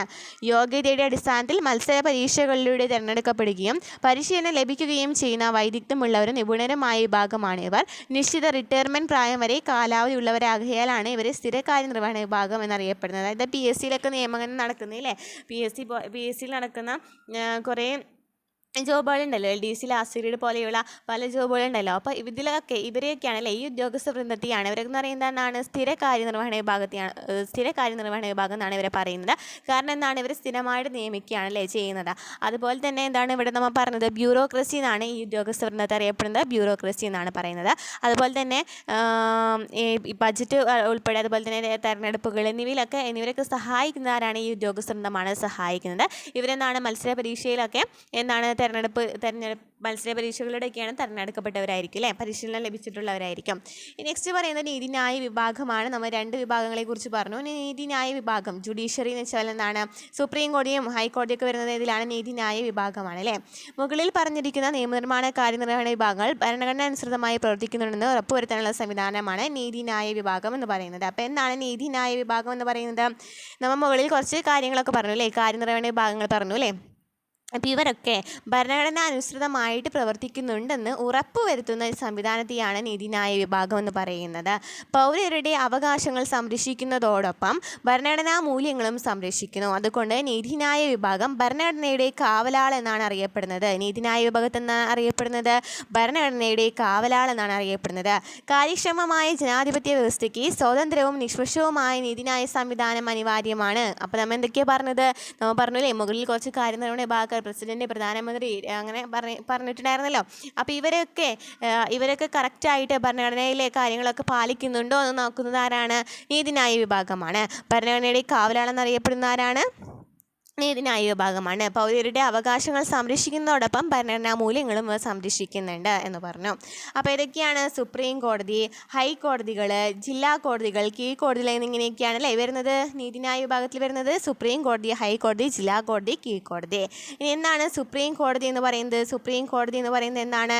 നമ്മുടെ പരമോന്നത നീതിപീഠമായ സുപ്രീം കോടതി നിലവിൽ വന്നത് 1950 ജനുവരി 28-നാണ്. അപ്പോൾ 1950 ജനുവരി 28-നാണ് സുപ്രീം കോടതി നിലവിൽ വന്നത്. ആസ്ഥാനം ഏതാണ്? ന്യൂഡൽഹിയാണ് ആസ്ഥാനം. സുപ്രീം കോടതി ജഡ്ജിമാരുടെ ഔദ്യോഗിക കാലാവധി 65 വയസ്സാണ് ജഡ്ജിമാരുടെ കാലാവധി. ജഡ്ജിമാരെ കാലാവധിക്ക് മുമ്പായി നീക്കം ചെയ്യുന്നതിനുള്ള അധികാരം ആർക്കാണ്? പാർലമെൻറ്റിലാണല്ലേ. ജഡ്ജിമാരെ കാലാവധിക്ക് മുമ്പായി നീക്കം ചെയ്യുന്നതിനുള്ള അധികാരം പാർലമെൻറ്റിനാണ്. ചീഫ് ജസ്റ്റിസും മറ്റു ജഡ്ജിമാരും സത്യപ്രതിജ്ഞ ചെയ്യുന്നതും രാജി സമർപ്പിക്കുന്നതും രാഷ്ട്രപതി മുമ്പാകെയാണ്. ചീഫ് ജസ്റ്റിസും മറ്റു ജഡ്ജിമാരും സത്യപ്രതിജ്ഞ സത്യപ്രതിജ്ഞ ചെയ്യുന്നതും രാജി സമർപ്പിക്കുന്നതും രാഷ്ട്രപതിയുടെ മുമ്പിലാണ്. വിവിധ തരത്തിലുള്ള നിയമതർക്കങ്ങൾക്ക് പരിഹാരം നൽകുന്നതോടൊപ്പം സുപ്രീം കോടതി ഭരണഘടനയുടെ പരമോന്നത വ്യാഖ്യാതാവായും മൗലികാവകാശങ്ങളുടെ സംരക്ഷകരായി നിലകൊള്ളുന്നു. അപ്പം മൗലികാവകാശങ്ങളുടെ സംരക്ഷകൻ എന്ന് പറയുന്നത് ആരാണ്? സുപ്രീം കോടതിയാണ് മൗലികാവകാശങ്ങളുടെ സംരക്ഷകൻ. അപ്പം എന്തൊക്കെയാണ് പറഞ്ഞത്? സുപ്രീം കോടതിയാണ് നമ്മുടെ പരമോന്നത നീതിപീഠം എന്ന് പറയുന്നത്. 1950 ജനുവരി 28 നിലവിൽ വന്നത്. ന്യൂഡൽഹിയാണ് ആസ്ഥാനം. ഔദ്യോഗിക കാലാവധി, ജഡ്ജിമാരുടെ ഔദ്യോഗിക കാലാവധി 65 വയസ്സാണ്. ജഡ്ജിമാരെ നീക്കം ചെയ്യുന്നതിനുള്ള അധികാരം പാർലമെന്റിനാണുള്ളത്. ചീഫ് ജസ്റ്റിസും മറ്റു ജഡ്ജിമാരും സത്യപ്രതിജ്ഞ ചെയ്യുന്നതും രാജി സമർപ്പിക്കുന്നതും രാഷ്ട്രപതിക്ക് മുമ്പെയാണ്. ഇനി സുപ്രീം കോടതിയുടെ അധികാരങ്ങൾ എന്ന് പറയുന്നത് ഏതൊക്കെയാണ്? ഉത്ഭവാധികാരം സുപ്രീം കോടതിക്ക് മാത്രം പരിഹരിക്കാൻ കഴിയുന്ന ചില വിഷയങ്ങളാണ് ഉത്ഭവാധികാരങ്ങൾ. അതായത് കേന്ദ്ര സംസ്ഥാന തർക്കങ്ങളൊക്കെ സുപ്രീം കോടതിക്ക് മാത്രമാണ് എന്ത് ചെയ്യാനായിട്ട് പറ്റുള്ളൂ? പരിഹരിക്കാനായിട്ട് പറ്റുള്ളൂ. അപ്പോൾ അതിനെയാണ് ഉത്ഭവാധികാരം എന്ന് പറയുന്നത്. അപ്പീൽ പരിഗണിക്കാനുള്ള അധികാരം സുപ്രീം കോടതി ഏറ്റവും ഉയർന്ന അപ്പീൽ കോടതിയാണ്. അപ്പോൾ ഏറ്റവും ഉയർന്ന അപ്പീൽ കോടതി ഏതാണ്? സുപ്രീം കോടതിയാണ്. അതുകൊണ്ട് തന്നെ രാജ്യത്തെ ഏതൊരു കീഴ്ക്കോടതിയുടെയും വിധിയിന്മേൽ വരുന്ന അപ്പീലുകൾ സ്വീകരിക്കാനുള്ള അധികാരം സുപ്രീം കോടതിക്ക്. അപ്പോൾ അപ്പീൽ പരിഗണിക്കാനുള്ള അധികാരം സുപ്രീം കോടതിയുടെ അധികാരത്തിൽ പെടുന്നു. ഉപദേശാധികാരം രാഷ്ട്രപതി ആവശ്യപ്പെടുന്ന ഏതൊരു വിഷയത്തെ സംബന്ധിച്ചും നിയമോപദേശം നൽകുവാൻ സുപ്രീം കോടതിക്ക് അധികാരമുണ്ട്. റിട്ട് അധികാരം മൗലികാവകാശങ്ങൾ ലംഘിക്കപ്പെടുമ്പോൾ അവയുടെ സംരക്ഷണാർത്ഥം റിട്ടുകളുടെ രൂപത്തിൽ പ്രത്യേക ഉത്തരവുകൾ പുറപ്പെടുവിക്കാൻ സുപ്രീം കോടതിക്ക് അധികാരമുണ്ട്. ഹൈക്കോടതിക്കുണ്ടല്ലേ അധികാരം.